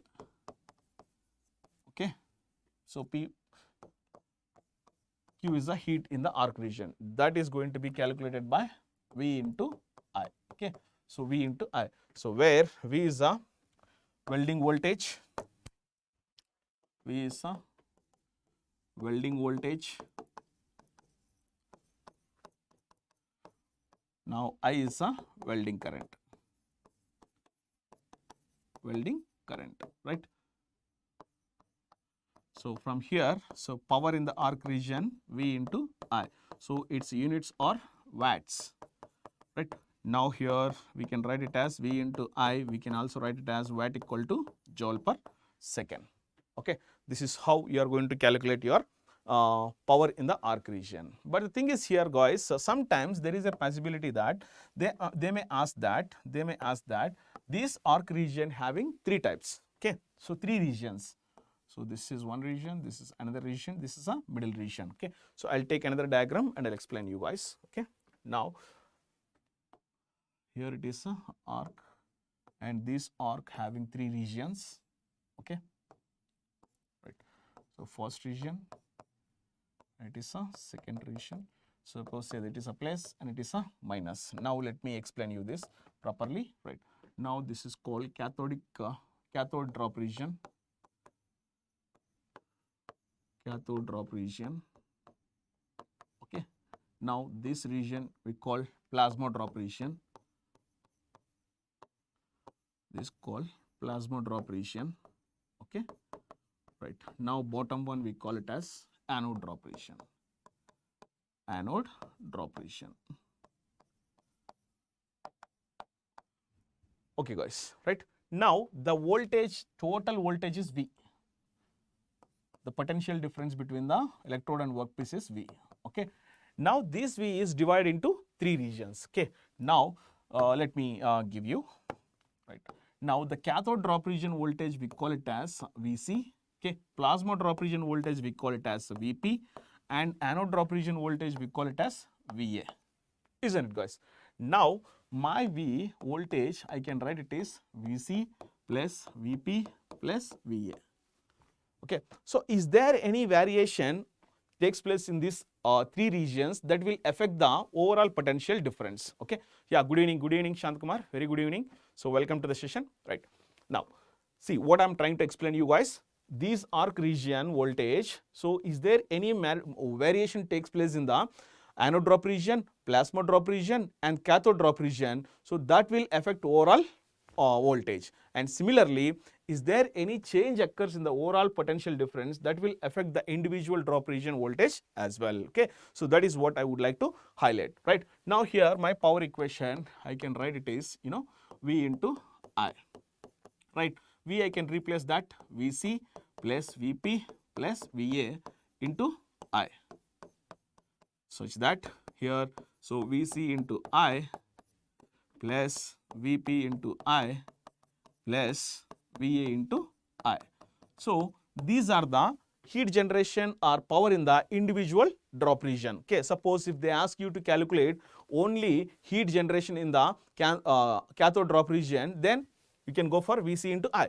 If they ask you to calculate the heat in the plasma drop region, then plasma drop region voltage into current. Now here if they've asked that anode drop region heat, then anode drop region voltage plus multiply with the current, so that you are going to get your anode drop region. So here what I'm trying to simply explain you guys, it is possible to calculate the individual drop region heat as well as the power in the arc region. Okay guys, okay. Now what is the optimum current and optimum voltage we supposed to use in the welding process? Okay, now let me explain you that.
Right. Now let us go for what is the optimum power we supposed to use in the welding process. Okay, suppose if you use excessive power, then over melting takes place. Okay, if you use less power, insufficient melting takes place. That is the reason why here we are supposed to use optimum power supply for a given welding process. Okay, now for optimum power supply, in welding. Okay, so that is V optimum is equal to here V optimum into I optimum. So how can we find that V optimum and I optimum? Okay, so in the problem or in the question they gave you that so V naught is a open circuit voltage. That means open circuit voltage, and so open circuit voltage is nothing but it is a minimum voltage required.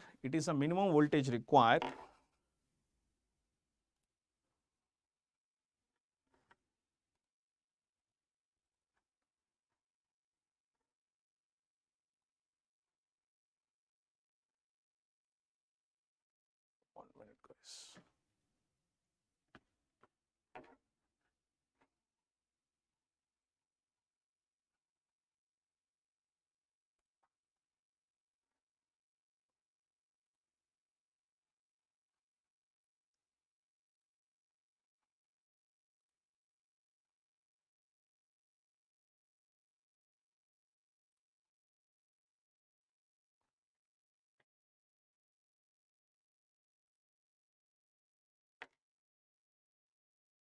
One minute, guys.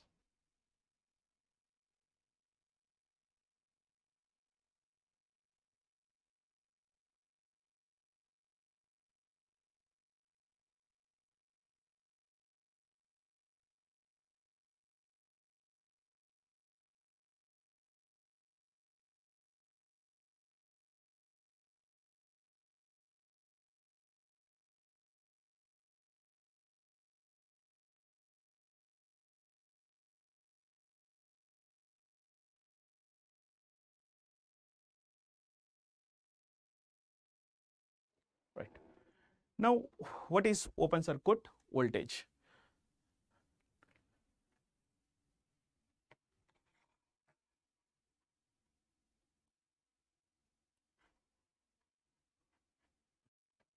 Open circuit voltage is nothing but it is a minimum voltage required to generate arc under no load condition. So without current, so if you want to generate arc, how much voltage you are supplying, or else we can say that whatever the welding voltage you set in the machine, okay, in the primary coil, so that is come under open circuit voltage. Okay, now short circuit current. Short circuit current. Short circuit current. All right, guys.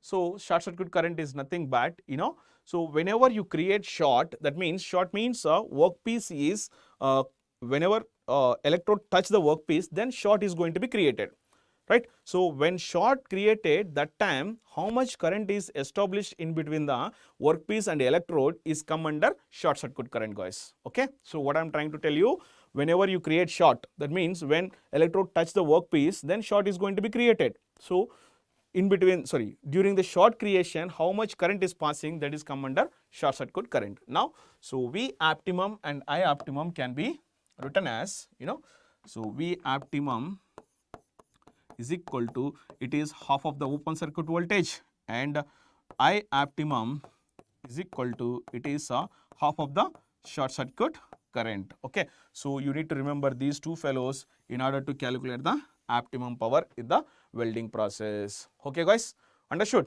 Clear, everybody? Hope you understand all. Right, and one more thing is here in welding process, see, they gave you that short circuit current and open circuit voltage, both they gave, and asking you to calculate the optimum power. So for calculating optimum power, we have to use half of the for getting the optimum voltage, half of the open circuit voltage is the optimum voltage, half of the short circuit current is the optimum current. Okay, so open circuit voltage is indicated with V naught and short circuit current is indicated with I suffix S. Okay, right. Next is melting efficiency. Next is melting efficiency. It is a quite important in the previous last 2-3 years, if you observe the GATE papers, so most of the questions are coming from the melting efficiency. Now let me explain you what is melting efficiency.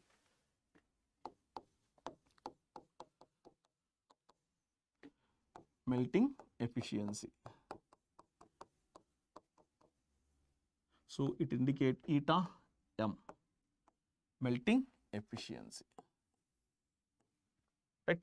Melting efficiency can be defined as, eta m is equal to heat required for welding, heat required is divided by heat generated for heat supplied, or heat supplied or generated, whatever it is, right? In simple words, I can write it is HR is divided by Hg. Hg means heat generated. Okay, right? This is what the melting efficiency, and if you multiply this fellow with 100, so that you are going to get melting efficiency. Okay, now let us go for how much heat we require for melting and what is the heat generation, we will see that. Okay, right. Now for that heat generation, I am going to take one simple diagram. Right, guys.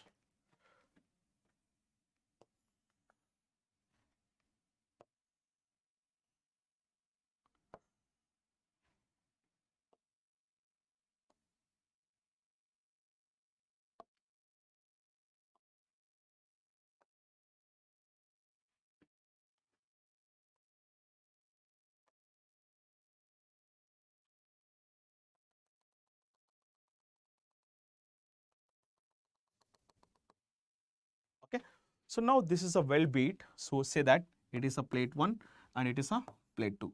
So I would like to join these two plates with the help of arc welding. Okay, now here this is my power supply. From here I am supplying my power like this,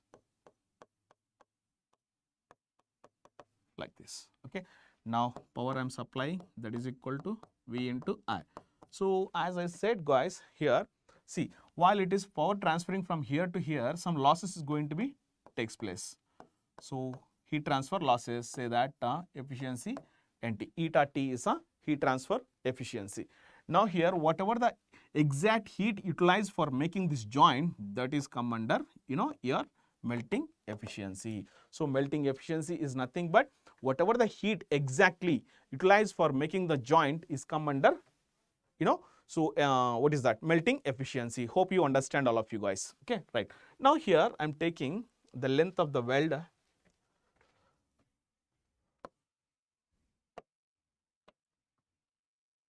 See, this is a length of weld, right? Now it is a area of the weld bead, right? And next say that it is a welding speed V.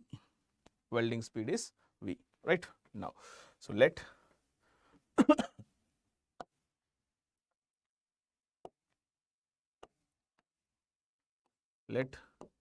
AW is a area of weld, area of weld. Next is L is the length of weld,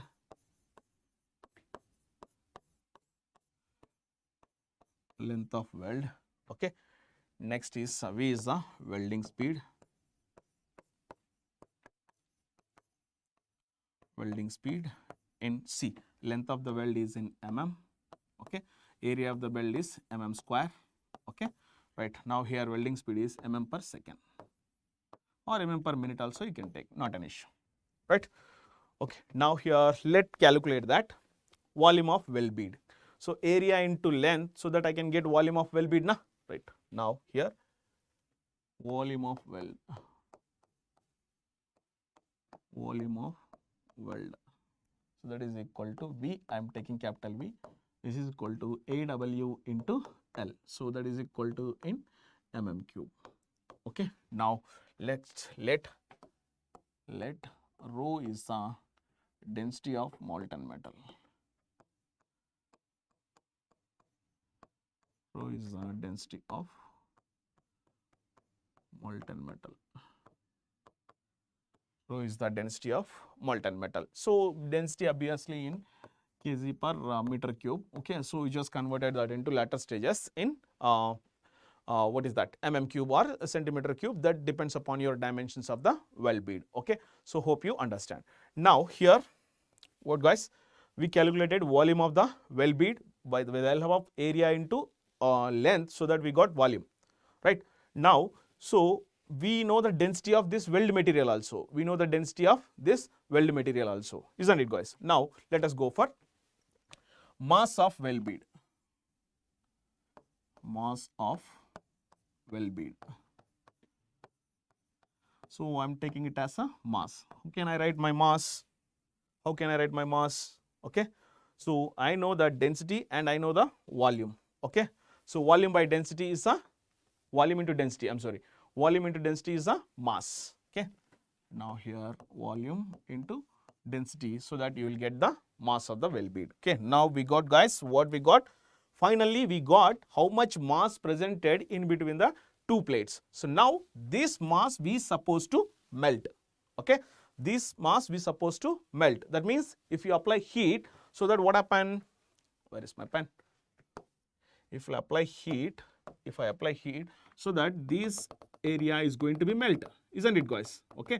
Now my point is, for melting this fellow, how much heat we require? How much heat we require? That is how you have to calculate. That is what heat requirement. Hope you understand guys. Hope you understand, right? Now my point is, let us calculate that heat requirement, right? Now first, for melting this, we need to supply some amount of heat. Some sensible heat we have to apply, some latent heat we have to apply. So for that, I'll take some entropy diagram here.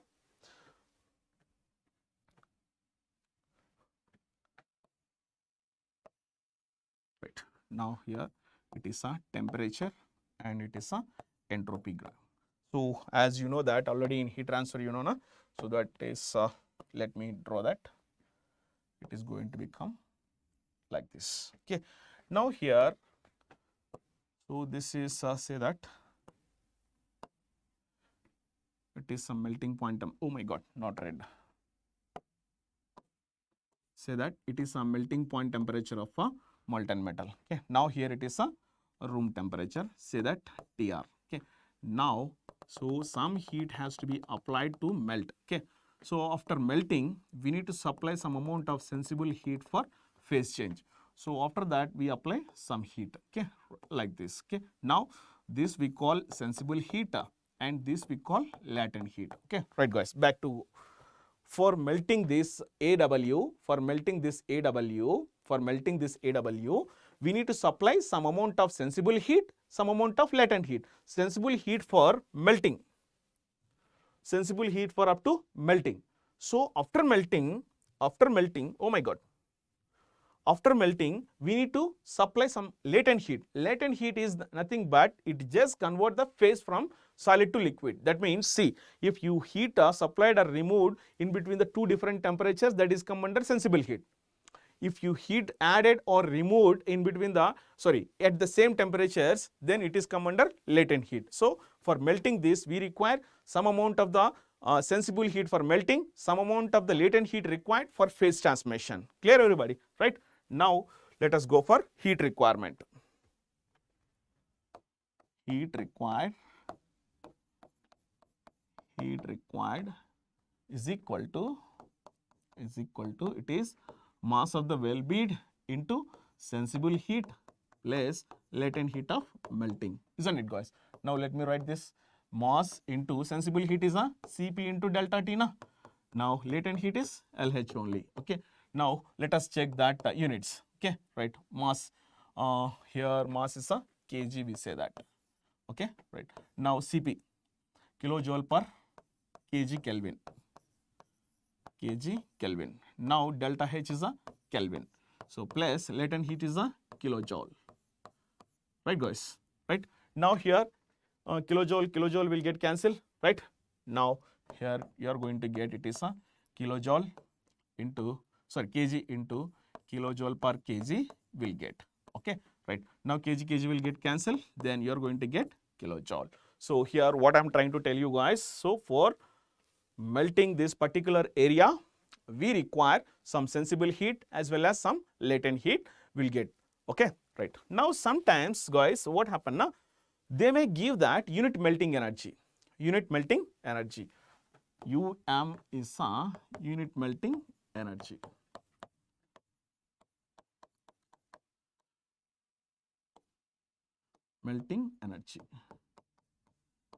Unit melting energy, right? Now unit melting is equal to joule per mm cube, or it may give joule per kg. Okay, right. Suppose say that I got a volume of this well bead that 10 mm cube I got. Okay, 10 mm cube I got, for example I am telling you. Okay, so if I got that 10 mm cube, then unit melting energy is nothing but for melting 1 mm cube, you require 20 joules. Now, so 20 joule per mm cube is your unit melting energy. Sometimes they will give you directly unit melting energy. So volume or mass, if you calculate this weld bead and multiply with the unit melting energy, so that your heat requirement is also come. Okay, so what my intention you to tell you, so you guys, right, what my intention is, so heat requirement not only calculate like this, but also we can calculate with the help of unit melting energy. Okay, right, heat requirement, or it's a first method for calculating heat requirement. Okay, now second method. Heat requirement can also calculate with help of unit melting energy.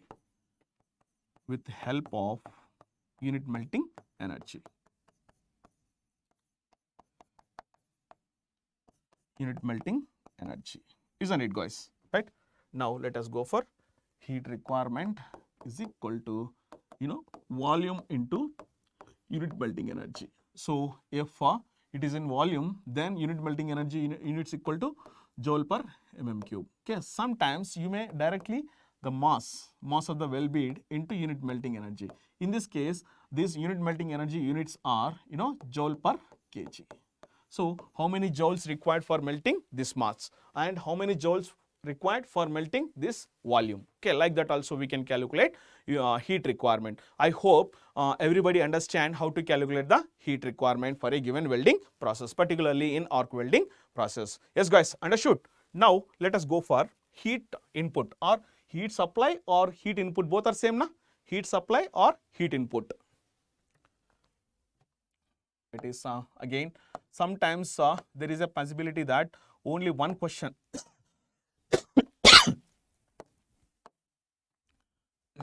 heat supply only they may ask. Heat supply or we can also call it as heat input. So that we can written as V into I into heat transfer efficiency is divided by welding speed. Okay, so VI into heat transfer efficiency is divided by welding speed. Okay, right. Now let us check units here. V into I, it is joule per second. Watts na? Joule per second. Now here it is a mm per second.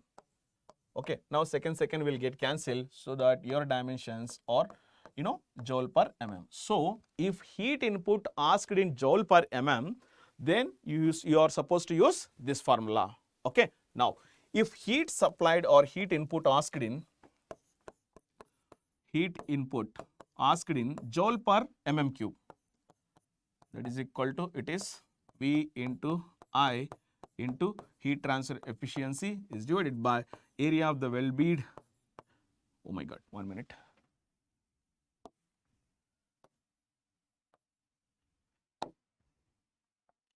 Welding speed into area of the well bead. Okay, AW is the area of the well bead, right guys? Right.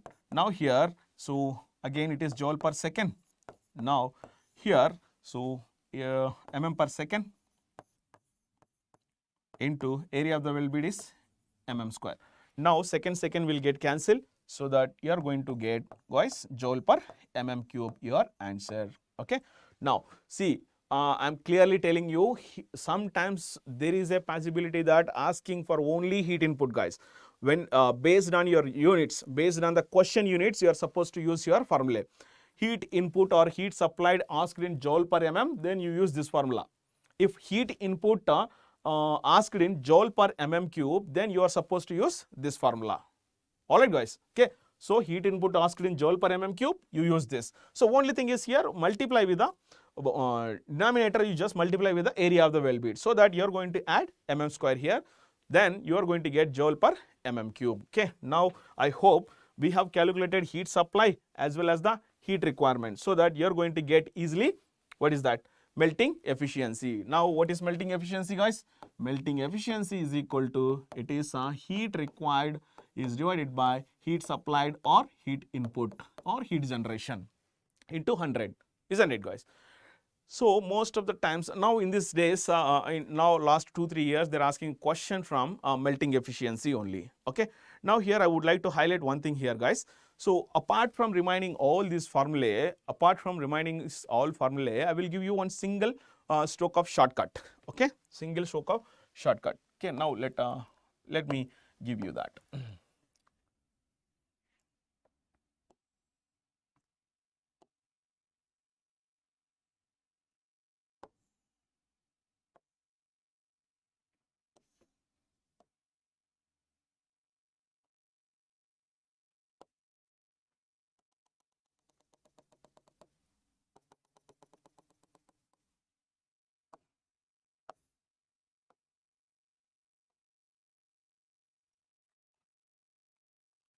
I highlight that. So here, so P is equal to V into I, and here it is a heat transfer efficiency. Now exactly here it is a melting efficiency. Now this is your area of the weld bead. Okay. Now let us go for this welding speed and say that some unit melting energy in this region, unit melting energy. Right guys. Now here see, suppose guys, I can directly write that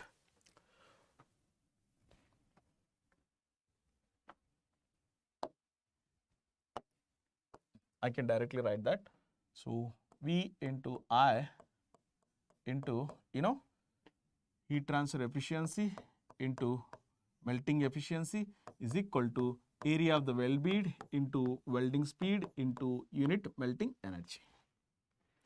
Then you can get directly your melting efficiency from here relation. Okay, so better I'll write this relation properly.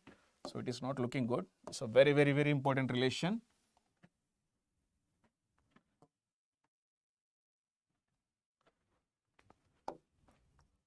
Right, that is P into I into heat transfer efficiency into melting efficiency is equal to, it is going to be a area of the weld bead into welding speed into unit melting energy. Okay, so if you remember this relation, so that you can easily calculate your melting efficiency. Okay, now let me tally the units. Okay, here P into V is a watts. There will be no units for the efficiency. That is why here it is a watts, means I can write it as a joule per second.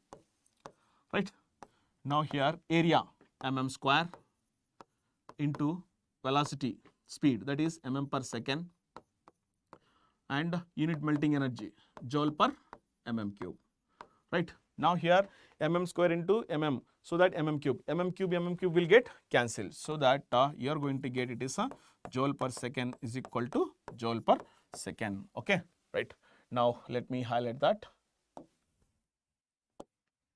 Now these two fellows, this fellow will get cancelled. All right. Now from there joule per second you are going to get. Okay. Now by using this relation, you are able to find out your melting efficiency, guys. Okay. Hope you understand this properly. Suppose say that what is my melting efficiency? Directly I can write my formula. So melting efficiency is equal to, it is area of the weld bead into velocity into unit melting energy is divided by V into I into heat transfer efficiency. Like that also you are supposed to calculate your, you may calculate your melting efficiency. Hope you understand all this, guys.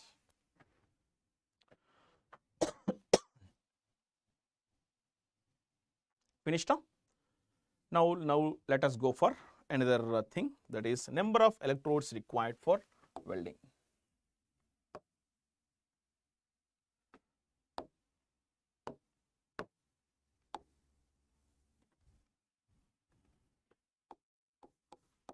Number of electrodes for welding. Number of electrodes required for welding.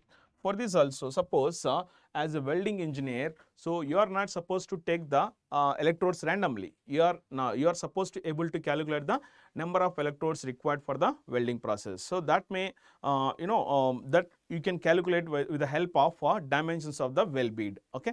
Sometimes there is a possibility that asking the question from this case. Okay. Now let me explain you that. Suppose I'll take one example diagram for doing this.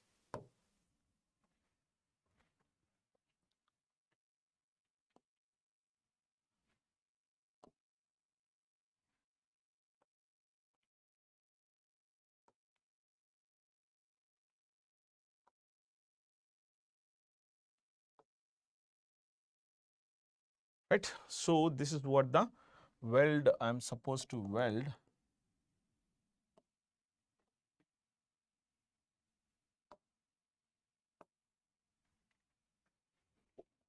Is it okay? No, let me write properly.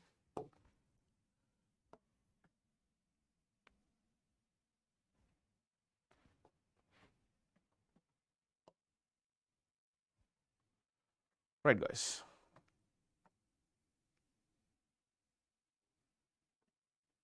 Okay.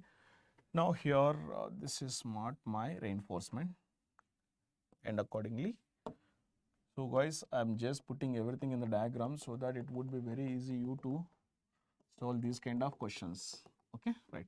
So this we call it as a reinforcement, and it's an angle we call V angle. V angle. Okay, right. Now let us go for giving some dimensions. It is a thickness of the weld plates to be joined. It's a one plate and it's a second plate. Now whatever the gap here we have, we call it as a root gap. Call it as root gap. All right. Now which is a V angle, theta we say, and this vertical portion we call it as land. Okay, take it guys, it is a land. Okay, right. Now this is called reinforcement.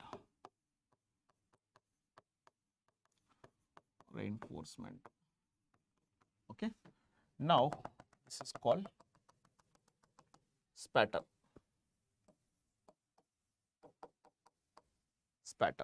Okay, now this kind of welding not possible to done with the help of one single particular pass. You need to go for multiple passes. Okay, so here one pass, another pass, and another pass. Okay, because thickness is more na, that is why we have to go for many number of passes. This is first pass and this is the second pass, and then until you will get the full penetration, you need to go for number of passes. Now for this, what my question is that guys, how many number of electrodes required for doing this welding?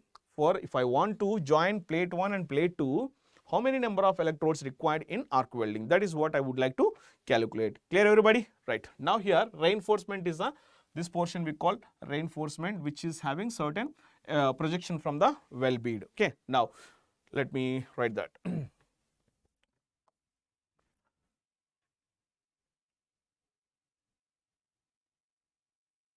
Right. Reinforcement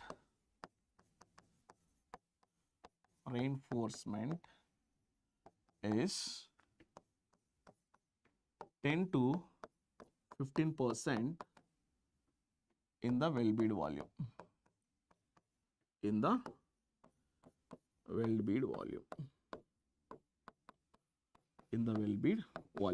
Okay, right. Now similarly spatter. Spatter is nothing but, see guys, during the welding operation, the molten metal present in this slot, right? Now in this slot, molten metal jump from the weld pool and deposit here, then it is called spatter. If it is solidified here only, okay, because of the high arc forces and high velocity of the welding, there is a possibility that molten metal jump from the weld pool and deposit somewhere in the weld plate and solidify here only. So this phenomena or the solidification metal just beside the molten metal, weld pool is called spatter. Okay, now spatter is about spatter is 5 to 10% in the weld bead volume. 10% in weld bead volume.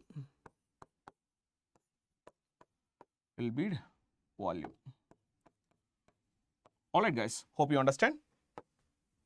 Right. Now let us calculate that how many number of electrodes are required. So what is a root gap?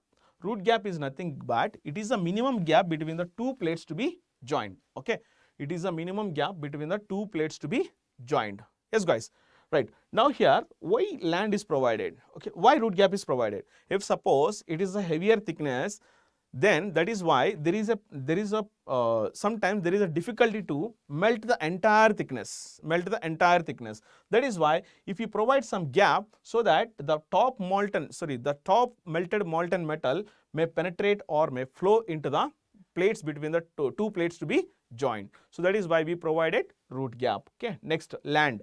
Land is nothing but to avoid the burning of edges during welding process, we provide some land. If suppose land is not there, then what happen na? So the plates are going to be like this. Okay, so there is a possibility that some burning is going to be takes place. Okay, so that is the reason why here we provide some vertical portion land to avoid the burning the edges. Okay, hope you understand all.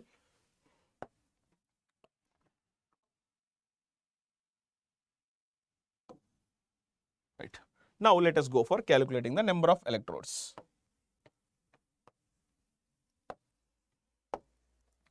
number of electrodes required,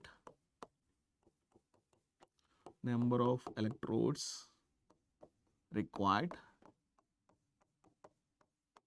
number of electrodes required is equal to total well-bead volume divided by total well-bead volume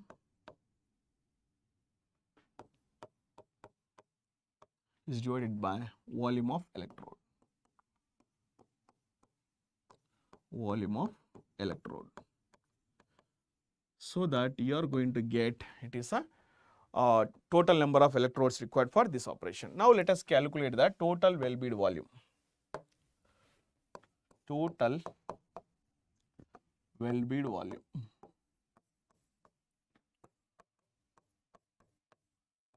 is equal to here volume of well-bead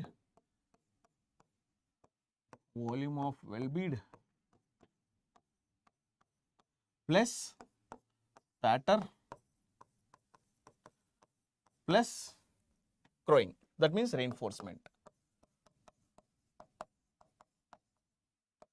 Okay guys, so what is the total well-bead volume?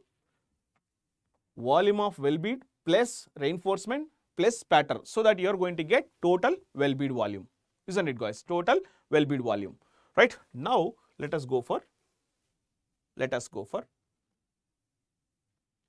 how to calculate well-bead volume. For that I am taking one simple diagram guys, so that it is possible for us to elaborate clearly.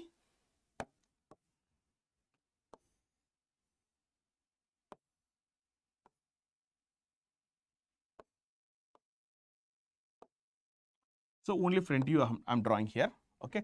Now this volume we are supposed to find, okay. Now if I able to find out this area and multiply with length of the well-bead, so that I am going to get my volume of the well-bead now. So now here I didn't shown the length,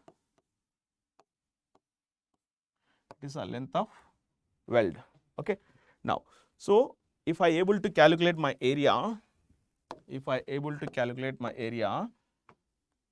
of this area and this area, suppose say that this area I am taking it as A1 and this area I am taking it as A2, okay. Now volume of well-bead is equal to, it is so A1 plus A2 plus A3 into L plus spatter plus reinforcement.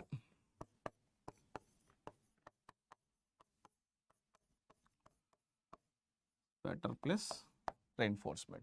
Clear everybody? Right guys?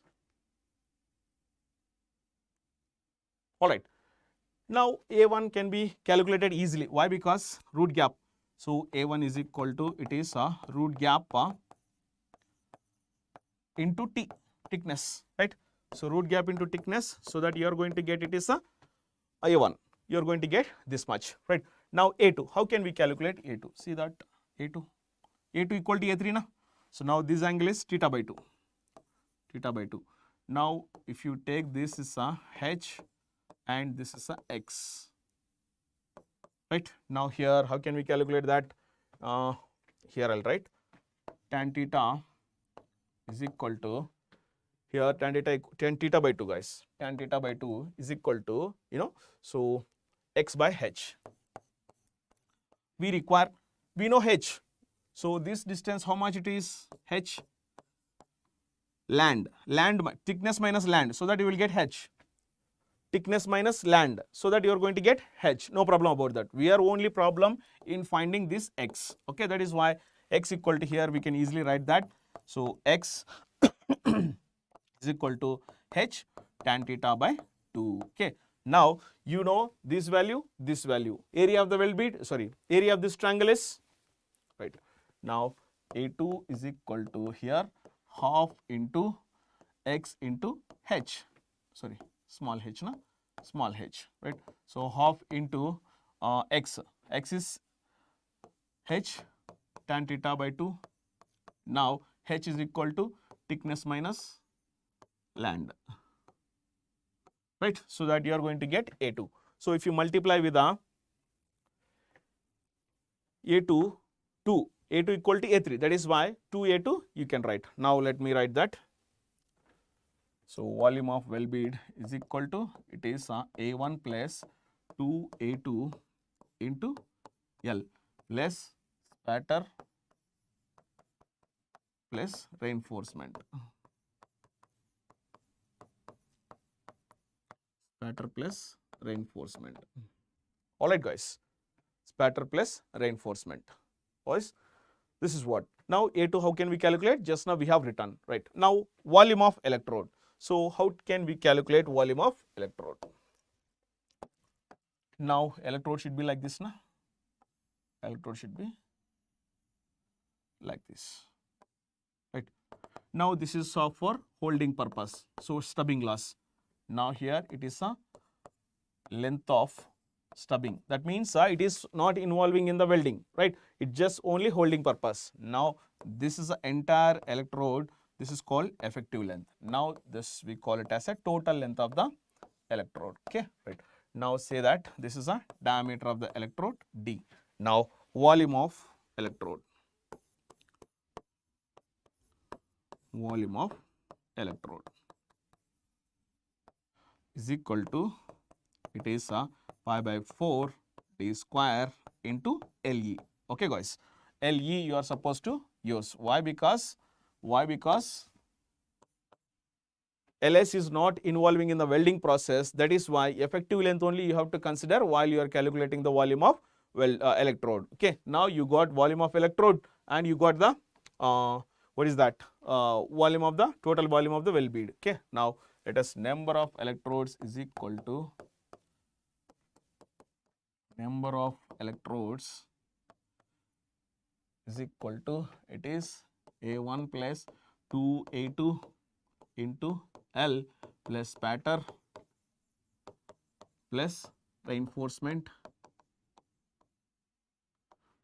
is divided by, oh my god, is divided by, volume of electrode, that is pi by 4 d square into LE. This come under, number of electrodes can be calculated. Okay. So hope you understand, guys. Okay. Have a look on this previous case. Once you look the diagram, so that I'll move forward. Look the diagram and then I'll move forward.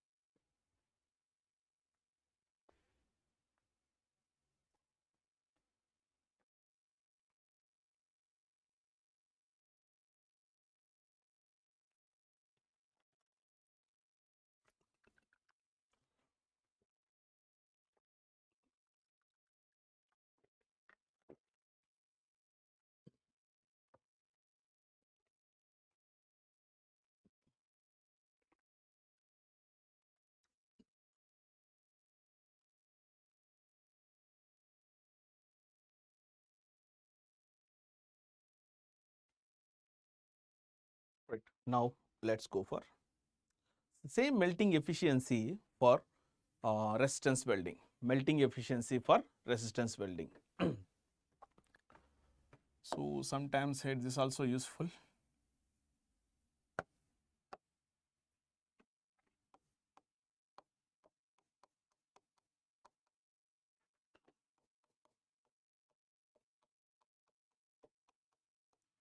Melting efficiency.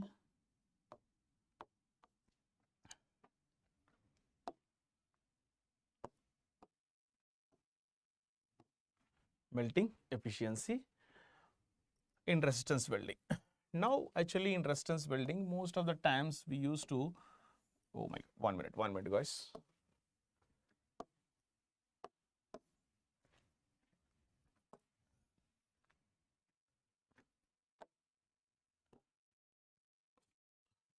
Oh.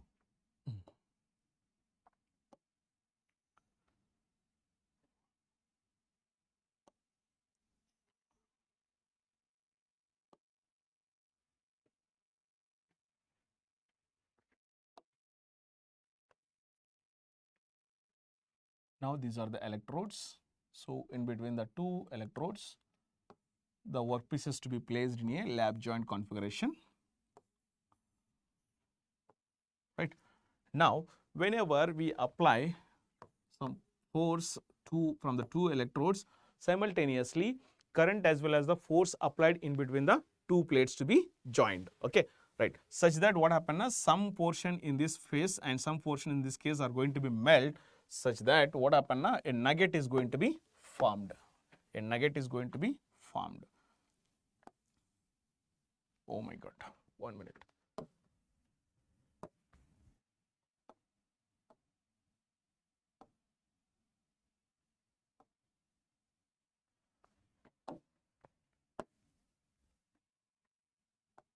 That nugget may be any shape, that may be spherical shape, that may be cylindrical shape, that doesn't matter.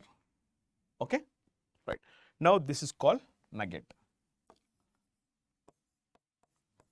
It is not nugget, it is nugget, N it is.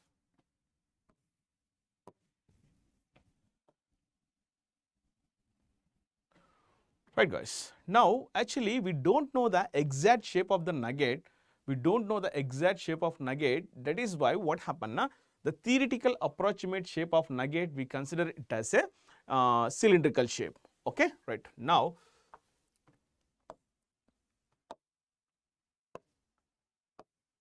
the approximate shape of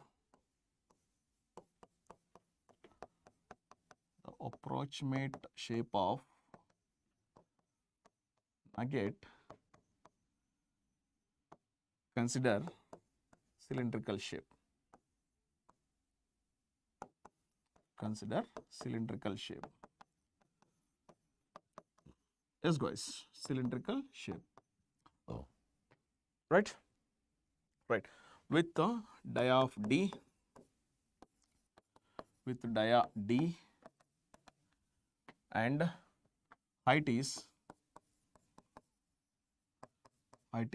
H. Okay. So with the diameter D and height equal to H guys. Okay. Now from Unwin formula,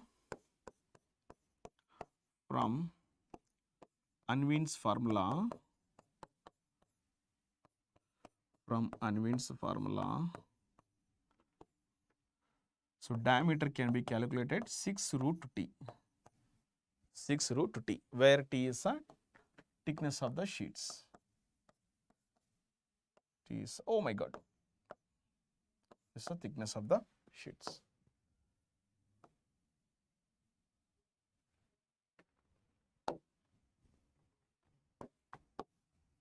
Right. Now during the nugget formation, sometimes what happen na, there is a possibility that so electrode is maybe penetrate into the workpiece. Electrode may be penetrate into the workpiece. Now height can be calculated. See, this will be my height and this is my D diameter. Actually, it is right only. To differentiate that, I just wrote like that, diameter. Next is, oh my God, 1 minute guys, slides are over.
Right.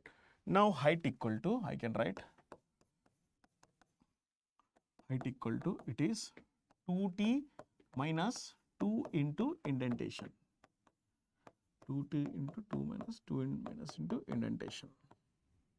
Isn't it guys? Okay. Right. 2T minus 2 into indentation. Right. Now here see that 2T minus indentation, both sides indentation if I remove, so that I can get H. Okay. Now volume of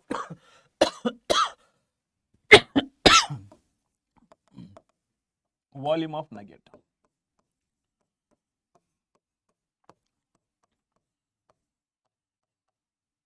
is equal to, it is pi by 4 d square into H. That is how we can calculate. Now heat generation, melting efficiency is equal to, as we know that melting efficiency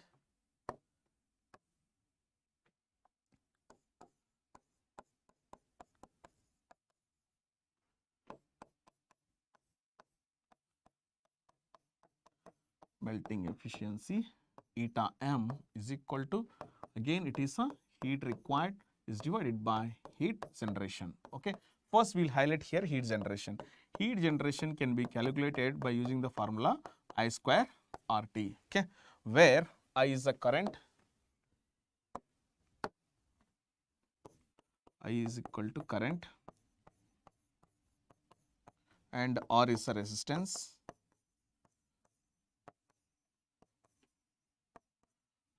now T is equal to, it is a time. Okay, right. Now let us calculate heat requirement. Now for calculating heat requirement, I would like to highlight one thing here, guys. I would like to highlight one thing. What is that? How much heat required for melting this volume, or how much heat we required for melting this mass. So mass having certain volume, nugget having certain volume, and also nugget having certain mass. So if the mention in the problem, so calculate the heat requirement in terms of mass, you just multiply with the unit melting energy. All right. Now if they ask that heat required for melting the nugget in terms of volume, then multiply volume of the nugget with the unit melting energy. In that case also we can calculate heat required for forming this nugget. Okay, right. Now let us go for here also, guys. For formation of this nugget, we have to supply some sensible heat, we have to supply some latent heat also. Heat required for forming nugget, Okay, now let us go for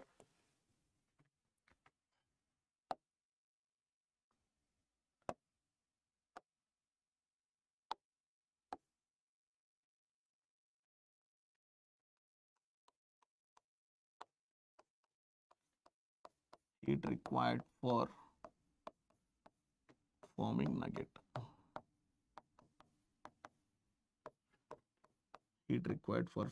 nugget. So that is equal to, I will write this,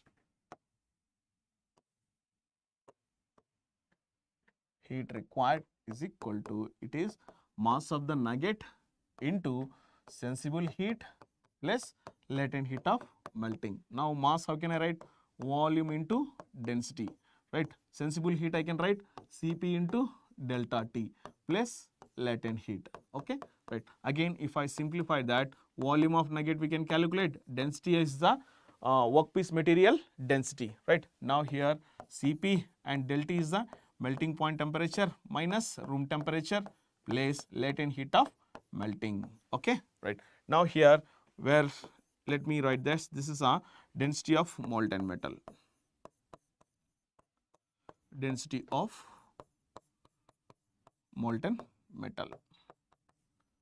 isn't it, guys? Density of molten metal, right? Now it is in kg per meter cube, right? Now everything will be fine now, right? Now heat requirement, this is a one method to calculate heat requirement. So whenever the mention in the problem, density of the workpiece material, specific heat, melting point temperature of workpiece material, and also room temperature of workpiece material, and latent heat also mentioned, then you have to go with this procedure for calculating the heat required for forming the nugget or forming the spot. Okay, right. In some cases, as we have discussed in the previous case, in some cases heat requirement also calculate heat requirement for forming nugget,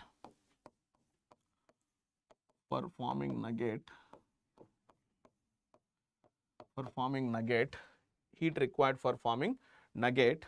Okay, so that is the reason why here, how can we calculate this? heat requirement is equal to, it is volume into unit melting energy. So now here in this case, unit melting energy in joule per mm cube, in joule per mm cube. All right, guys. Now here heat requirement is equal to mass into unit melting energy. That is equal to unit melting energy here in terms of kg per meter cube. Kg per meter cube. All right, guys. Right. So if unit melting energy is mentioned, directly you calculate the volume of nugget. So let us go back. Calculate volume of nugget, multiply with the unit melting energy. If it is in unit melting energy is in joule per mm cube. So or else if unit melting energy mentioned in joule per kg, then in that case calculate the mass of nugget, volume into density of these two workpiece materials, multiply with the volume, so that you will get the mass of the nugget. Mass of the nugget into unit melting energy, joule per kg. So like that also you can calculate your heat requirement. So now once you get the heat requirement and heat supply, so heat generation is I square RT. Now heat requirement is, you can calculate like this or you can calculate like this. Now your melting efficiency for resistance welding, melting efficiency for resistance welding, right? Melting efficiency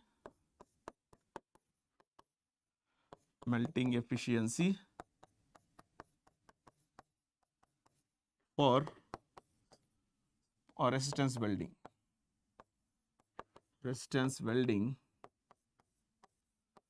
melting efficiency for resistance welding, okay, that is eta m is equal to, it is heat required is divided by heat generation, that is multiplied with 100, so that you are going to get our melting efficiency is 100 like this. Yes guys, understood?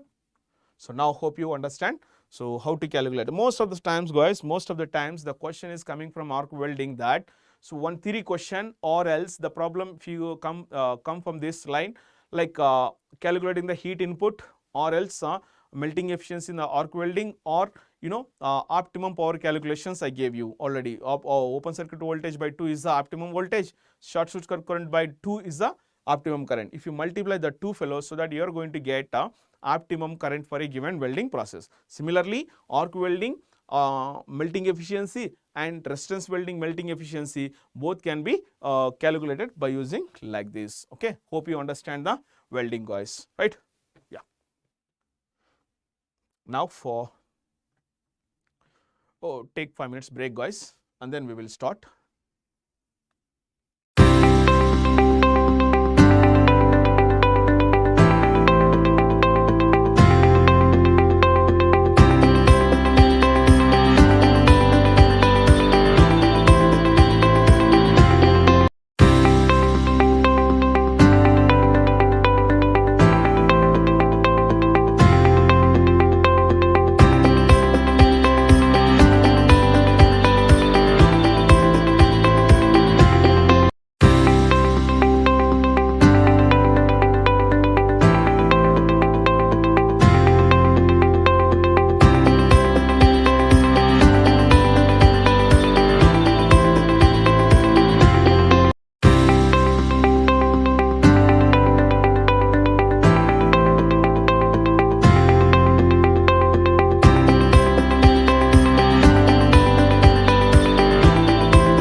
Hello students, welcome back to the session. Yeah, hope you resume. Right. Now let us go for next our topic is rolling. This is all about welding. I gave you the best formula and question framing how to remember the formula, how to derive the formula. I gave you all. Now let us move for metal forming process.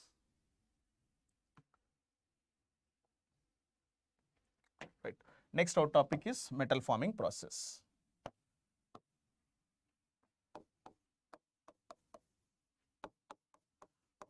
Metal forming processes. Okay. Metal forming processes. Okay. Now let me go for metal forming process. So in that metal forming process, we are going to cover rolling, drawing, and also extrusion and forging operation and sheet metal operations we will also cover. Okay. Now first we highlight that rolling operation. Okay. What is rolling?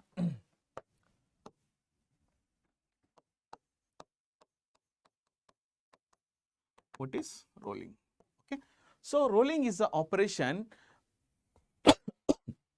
It's a one basic metal forming process in which what happen na, the metal is compressed in between the two rotating rollers such that initial thickness is going to be reduced to final thickness. So during this process what happen na, because of the roller compression force, some stresses induced in the raw material which are greater than yield stresses and less than ultimate stresses.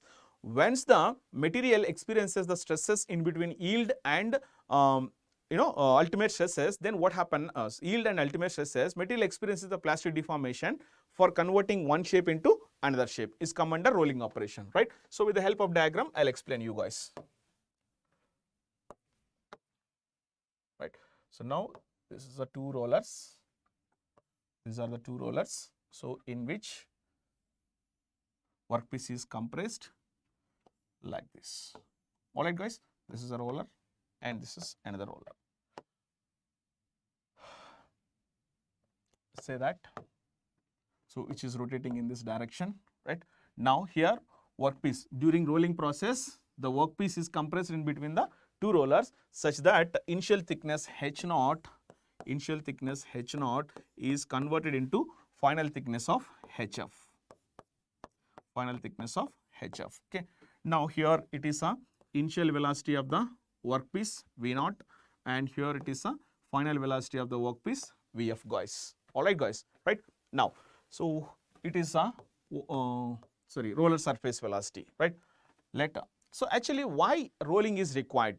Why rolling is required? Actually during casting process, some blowholes are going to be produced in the component. So these blowholes, whenever these in between the two rollers, if it is compressed such that what happen na, these blowholes are going to be crushed and density of the workpiece material is going to be increase, and also rolling is going to be performed in order to get the uniform cross section area throughout the length of the object. Suppose say that after rolling process what happen na, so see if I draw this,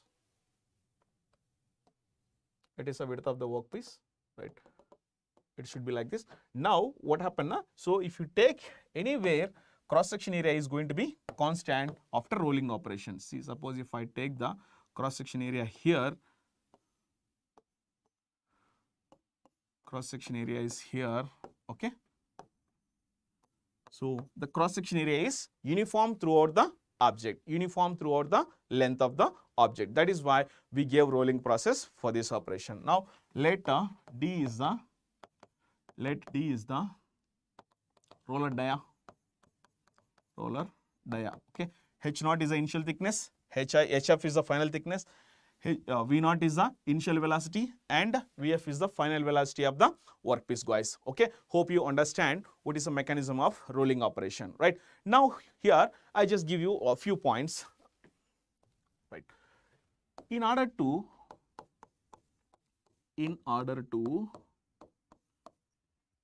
avoid bending,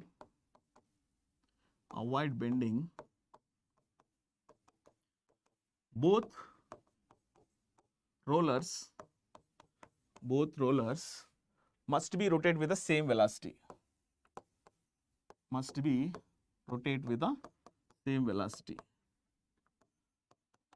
with same velocity. Alright guys, that is why here we, 1 minute guys, I just changed my ink.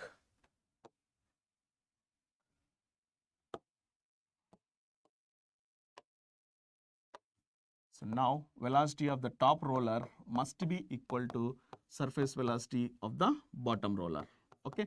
Now how can we calculate this? This is pi d n by 60 of top roller, and similarly, so pi d n by 60 for the bottom roller. For the bottom roller, isn't it guys? Okay, right. Now here, so to ensure same contact area between the workpiece and, so to ensure the same contact area between the workpiece and roller for the top and bottom, so both the diameters of the roller should be same. Okay, to ensure same contact area between the roller and workpiece, you should be able to you have to use that same diameter of the roller. Okay, right. To ensure same contact area,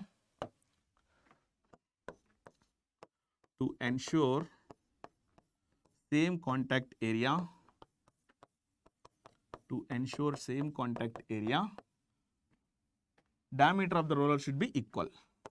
Dia of rollers should be same.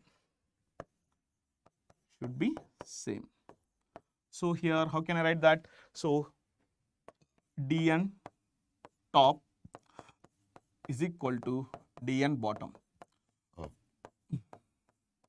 dn top is equal to dn bottom. See here, pi by 60 will get cancelled. dn top equal to dn bottom. Now I said that both rollers should have same diameter. That is equal to d top is equal to d bottom. Such that d top equal to d bottom, then dd will get cancelled, such that what we are going to get finally, n top is equal to n bottom. N top is equal to n bottom. Yes guys. Okay. Now, so let us go for another. In any metal forming process, either it is a rolling, forging, wire drawing, extrusion process, volume should be constant. That means volume of the metal should not be changed. There will be no reduction in the volume. That means incompressible material should be acted here. Okay. So in metal forming process, volume is constant. Right. In metal forming process,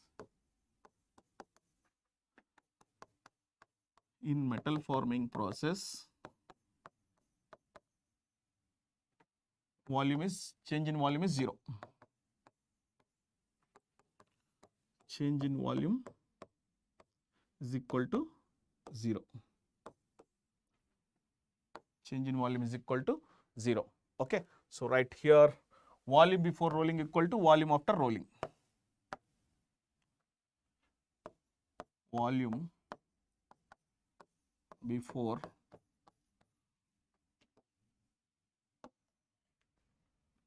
rolling is equal to volume after rolling. Yes guys, got it? Volume before rolling equal to volume after rolling. Right. Now here, how can we calculate volume? So H naught into L naught into B naught is equal to here HF into LF into BF.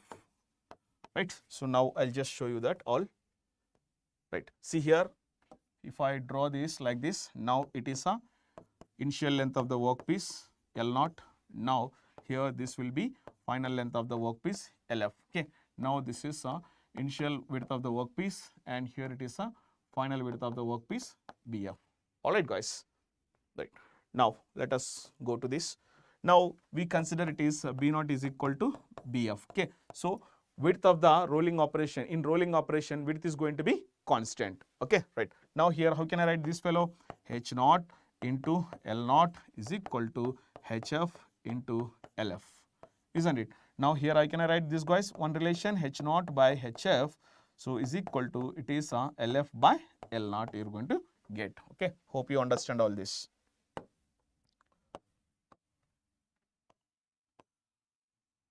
Right. Now let us go for the next. So meanwhile, I just add some pages here.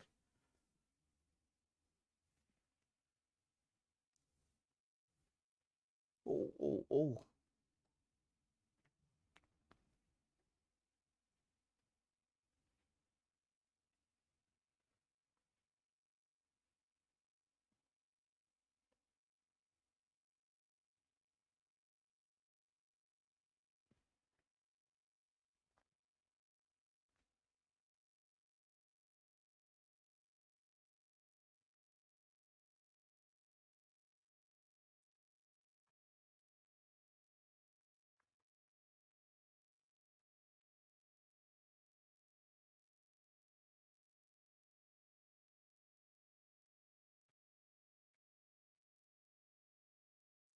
Next is similarly volume flow rate before rolling equal to volume flow rate after rolling. Volume flow rate is equal before rolling.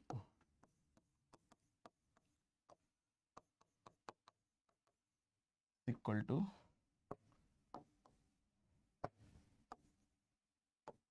volume flow rate after rolling.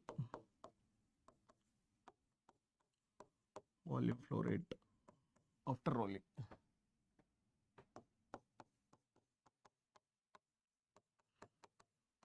That means, go back. So how much amount of the volume flow is entering? How long is the session, sir?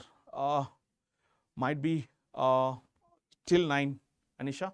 Till 9 I'll teach. So rolling I'll finish. After that, in the next session we are going to for forging, wire drawing, extrusion, and then sheet metal operations. Okay, we will plan 3 sessions. Okay, we will announce you that when will be the session. Okay.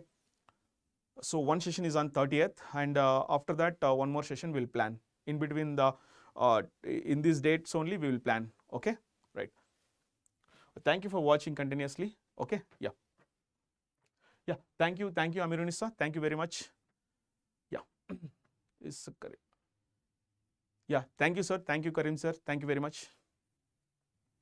Right.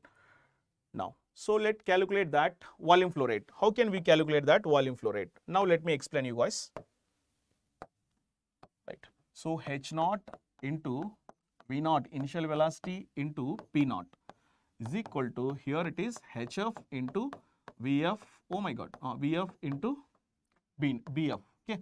Now, as we know that in rolling operation we consider that width of the workpiece is going to be constant. That is the reason why here, how can we calculate that? So let's see that H naught into V naught is equal to HF into VF. Okay. From there I can write it is H naught by HF is equal to, it is VF is divided by V naught, guys. Okay. Now if you observe that properly, guys, students, what happened now? As we know that H naught is greater than HF. Yes, H naught is higher than H naught. Initial thickness is higher than final thickness of the workpiece, isn't it? So now H naught is greater than HF. Therefore, then what happened? VF is greater than V naught, na? So by this relation, guys, carefully listen carefully. Here H naught is divided by HF. That means H naught is greater than HF by the diagram we have confirmed. Now, to balance this equation, definitely velocity of the workpiece at the exit is greater than velocity of the initial velocity of the workpiece. That is why here I can write it is VF is greater than V naught. That is how you are supposed to mention that. Now here, right, see, velocity of the workpiece in the beginning of rolling, is less than that of the velocity after rolling. So that means at the exit, velocity of the workpiece is more, at the velocity of the workpiece at the beginning of rolling is less. Yes, guys. Now here what I am trying to explain you guys. So the velocity of the workpiece during rolling operation is continuously changes, isn't it? See that this is, we call it as entry. All right, and this we call it as exit. Yes, guys, this we call it as exit. Now, in between the entry and exit, the velocity of the workpiece during rolling operation is going to be continuously change. Now, the velocity of the roller is going to be constant, right? Now, what I'm trying to tell you, so This in the deformation zone, this zone we call it as deformation zone. In the deformation zone, the velocity of the workpiece continuously changes, continuously increases and reaches maximum at the neutral point. That means wherever velocity of the roller is equal to velocity of the workpiece, that point we call it as a neutral point. Okay, what is that? Neutral point is nothing but, so during the rolling operation, if the workpiece velocity, wherever the workpiece velocity is equal to roller surface velocity, that we consider it as a neutral plane. Okay, at neutral plane, workpiece velocity is equal to roller surface velocity. So please do remember, how can you define your roller neutral plane? Neutral plane can be defined as during rolling operation, the workpiece velocity is continuously changes and continuously increases. Somewhere it is equal to roller surface velocity, and that particular point we call it as a neutral point. Okay, so beyond neutral point, the velocity of the workpiece again increases. Clear, everybody? Hope you understand. Okay, now let us go for here. See, angle of bite we calculate. Right, angle of bite.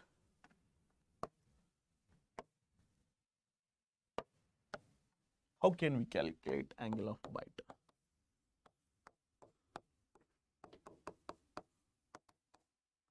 Angle of bite we indicate with alpha. Okay, now let me show you what is angle of bite. Right, this is the center of the roller and this is also center of the roller. As we know that it is a initial thickness h0 and as we know that it is a final thickness of hf, guys. Yes, right. Now angle of bite is nothing but, 1 minute. Now, oh my god. Okay, I'll take this one only, white. And this is a entry and this is a exit. Right, this is a exit. Right, guys. 1 minute.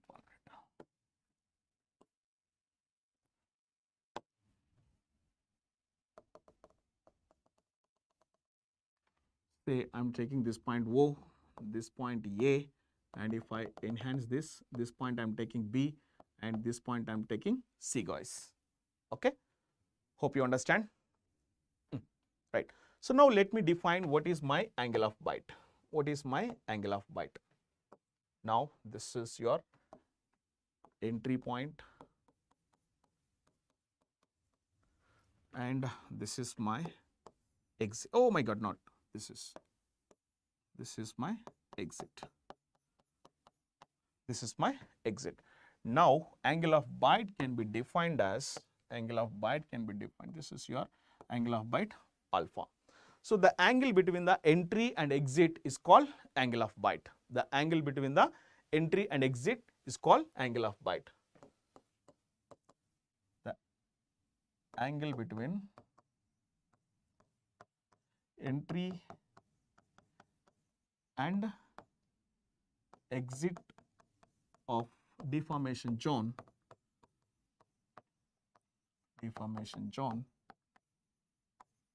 called, angle of bite. Angle of bite. Yes, guys. Okay. Now the reduction can be calculated. Delta H can be calculated. H initial minus H final is called delta H. That means how much amount is going to be reduction, that we call it as a delta H reduction, or we can call it as also draft. We can also call it as draft. All right, guys. Now let us find that angle of bite.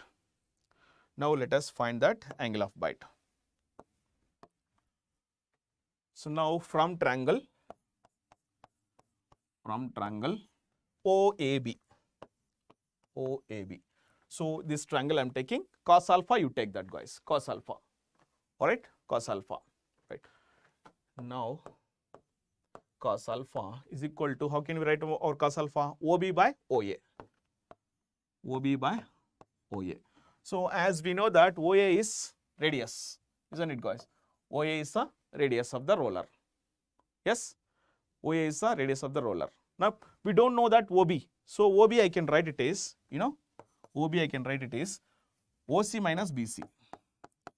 OC minus BC, right? So what is BC?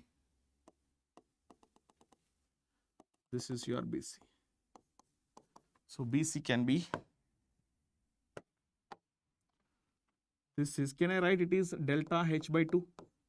This is, can I write it is delta H by 2? Because both sides it is going to be reduction. Both sides it is going to be reduction, right? That is why this is delta H by 2, this is delta H by 2, right?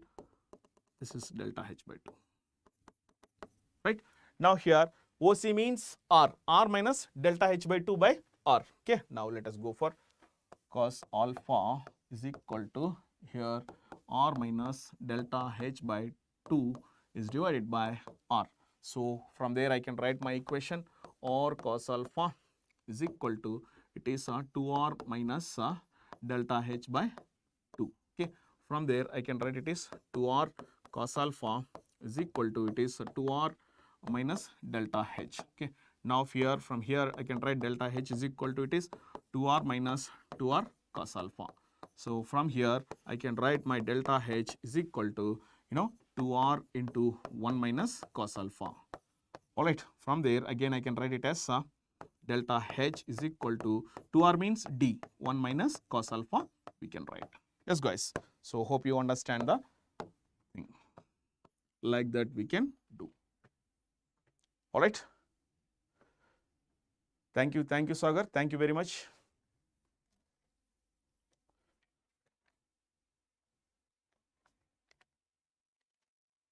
Right. Now let us another task here. We have to calculate angle of bite, guys. We have to calculate angle of bite. See, sorry, not angle of bite, AB length. So this is a deformation zone length L. This we have to find. So this L equal to AB. Right. L equal to AB equal to deformation zone length. Deformation zone length. So that we can calculate by using the formula that L equal to, so no need of derivation, directly we can write it as R into delta H under root. Okay. Now tan alpha we can write it as, delta H by R under root. Yes guys, like that also we can calculate angle of bite and length of the deformation zone. Okay. So now hope you understand all.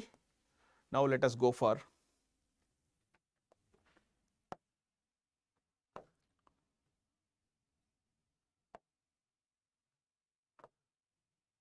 right. Here guys, this is, that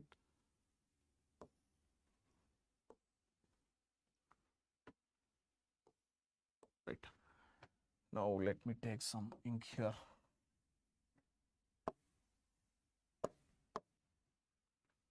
Now this is your entry and this is your exit.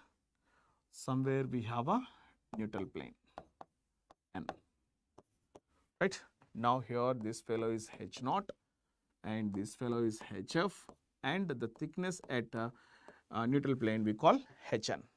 Okay. Right. Now here what I am trying to tell you, the neutral plane divides this zone into two parts, zone 1 and zone 2. Zone 1 and zone 2. Yes guys, neutral plane divides the deformation zone into two parts. One is a lagging zone, another one is a leading zone. Okay, right. Now let us go for zone 1 we call, oh my god, here only we'll write. Zone 1 we call lagging zone. Zone 1 we call lagging zone, and zone 2 we call leading zone. Zone 2 we call leading zone. Yes guys, zone 1 we call lagging zone, zone 2 we call leading zone. Now here what happened now guys, see here, I know that one thing, that is V0 is less in the beginning, VF is more at the end, right? But our V is constant, right? right? Roller surface velocity, at what velocity the roller is rotating, at what velocity the roller is rotating, that is going to be constant. That is going to be constant. And velocity of the workpiece during rolling operation is going to be changed in the deformation zone. So in the deformation zone means zone 1 plus zone 2, we call it as a deformation zone, isn't it, guys? Now what I am trying to explain you guys here, if I take the difference between the roller surface velocity and workpiece velocity, that we call it as a relative velocity of roller and workpiece. Relative velocity of roller and workpiece. Now let us write that. So VR is a relative velocity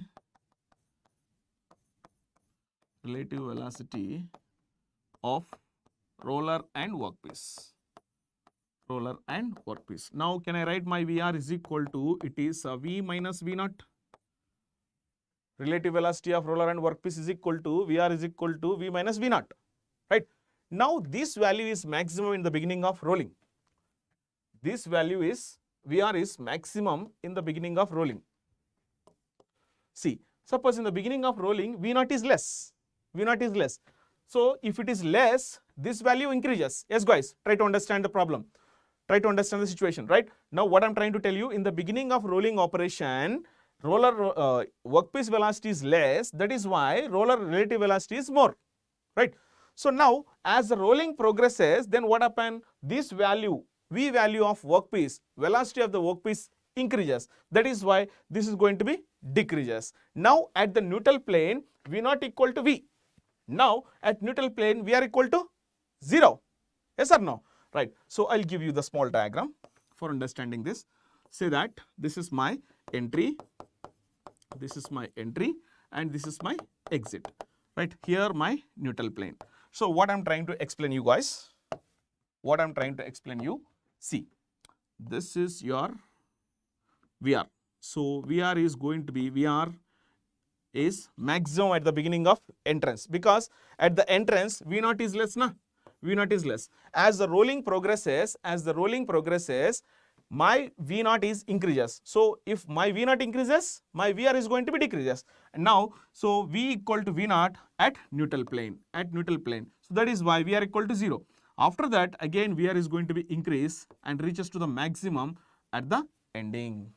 Yes, guys. So, but the magnitude of VR in the beginning, VR in the ending of the rolling operation are different.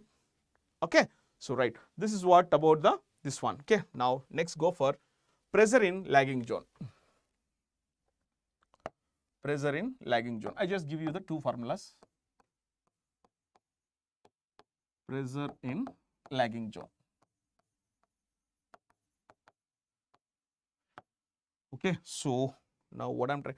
So in the lagging zone, how much pressure is generated by the roller onto the workpiece is come under lagging zone pressure. So that we are going to calculate. So in the beginning of the rolling operation, pressure is 0.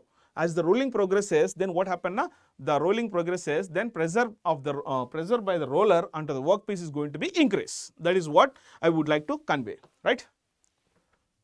Now, so pressure in lagging zone, that is equal to Px into lagging zone is equal to, it is sigma y by n into, it is n minus 1 into, h naught by hx whole power n plus 1. Okay.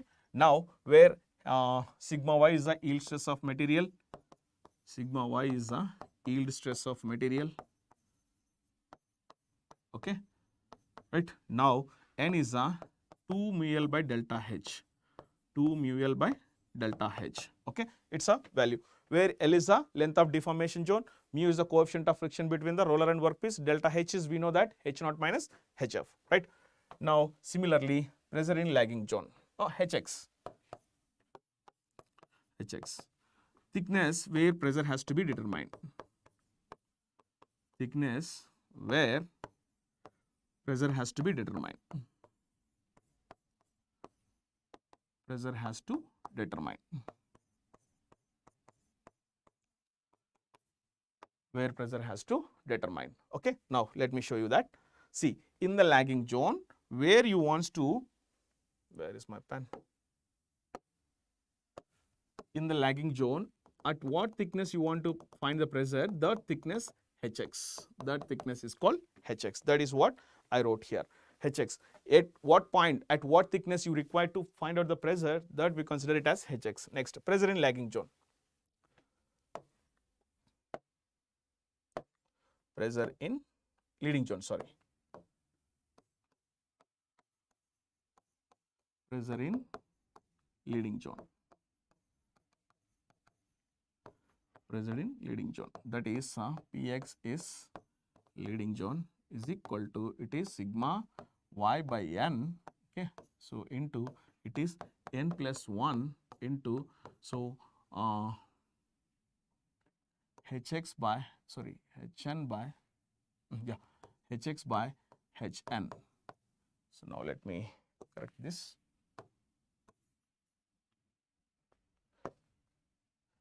Hx is divided by hn whole power n minus 1. Okay, so this is how we can calculate the pressure in. Okay, but at neutral plane, at neutral plane, at neutral axis, pressure in lagging zone and pressure in leading zone both are equal. Pressure in lagging zone, pressure in leading zone both are equal. At neutral axis, pressure in lagging zone, pressure in leading zone both are equal. Isn't it, guys? Okay, right. Now, the maximum pressure also at neutral plane. That is why here what happened now, if you want to calculate the maximum pressure in the rolling operation, you can use any one equation. Either you can use the lagging zone pressure equation or you can use the leading zone pressure equation. But you need to substitute in place of Hx, you need to place, this is Hf, guys. In place of Hx, you need to place your Hn value. Okay, so Hn, if you find out the Hn and place it here, so that you will get maximum pressure which is induced in the rolling operation. Okay, right. Next is power calculations in the rolling operation.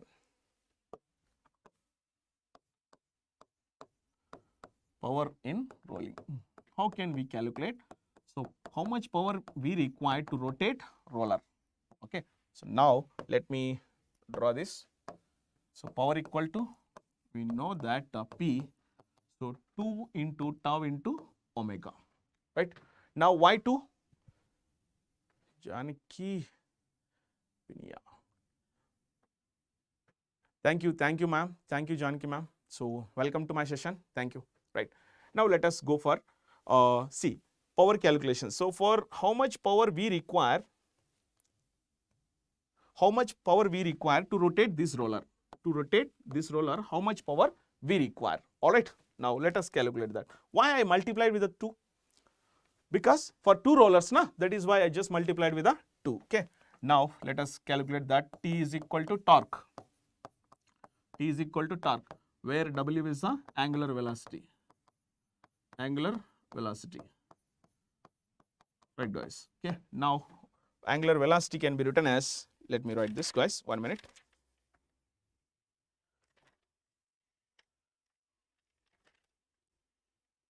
Two pi n by 60.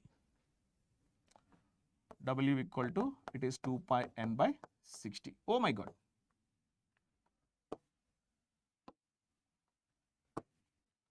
2 pi n by 60. Right. Now, let's calculate torque.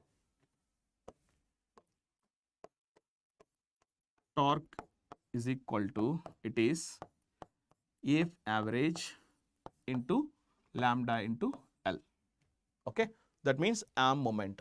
This is lambda is the arm moment. Okay. Now, lambda may be vary in between 0.4 to 0.5, guys. Okay. Where L is the length of the deformation zone. Okay. Now, let us calculate that. Oh my God. 1 minute, guys. Slides are over.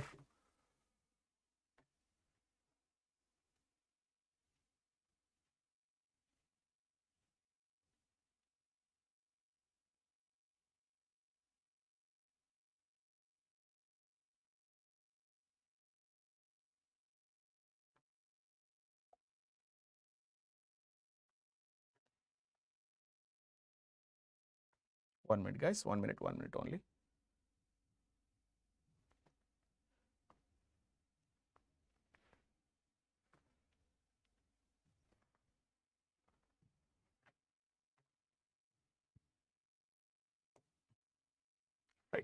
F average is equal to average force is equal to, P average, pressure into area.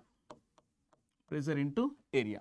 So now here P average into area is B into L. Now let me calculate that P average. P average can be calculated, it is, so sigma y into 2 by root 3 into 1 plus mu L by 4h, okay, where h is equal to, it is h naught plus hf by 2, that means average thickness. That means average thickness. Yes guys, okay. So sigma y into 2 by root 3, 1 plus mu L by 4h, right. So we got P average such that if you substitute here and multiply with the area, you will get F average. So now once you will get F average and multiply with the L, so we know that L equal to, here I will write L equal to R into delta H, right. So you will get torque. So once you will get the torque and substitute over here, okay. Now let's calculate that. Power is equal to 2 into torque into W, okay, such that I can write it as 2 into and 2 pi nt by 60, so that you are going to get power in watts. So how many watts of power we require? So in order to get the in order to rotate the roller, okay. So this is what about all about rolling operation, okay. So now in the next session we are going to discuss about wire drawing operation and extrusion, forging and sheet metal operation we will discuss, okay. So hope you enjoy the session. Thank you all for your patient listening and watching my session. Thank you very much.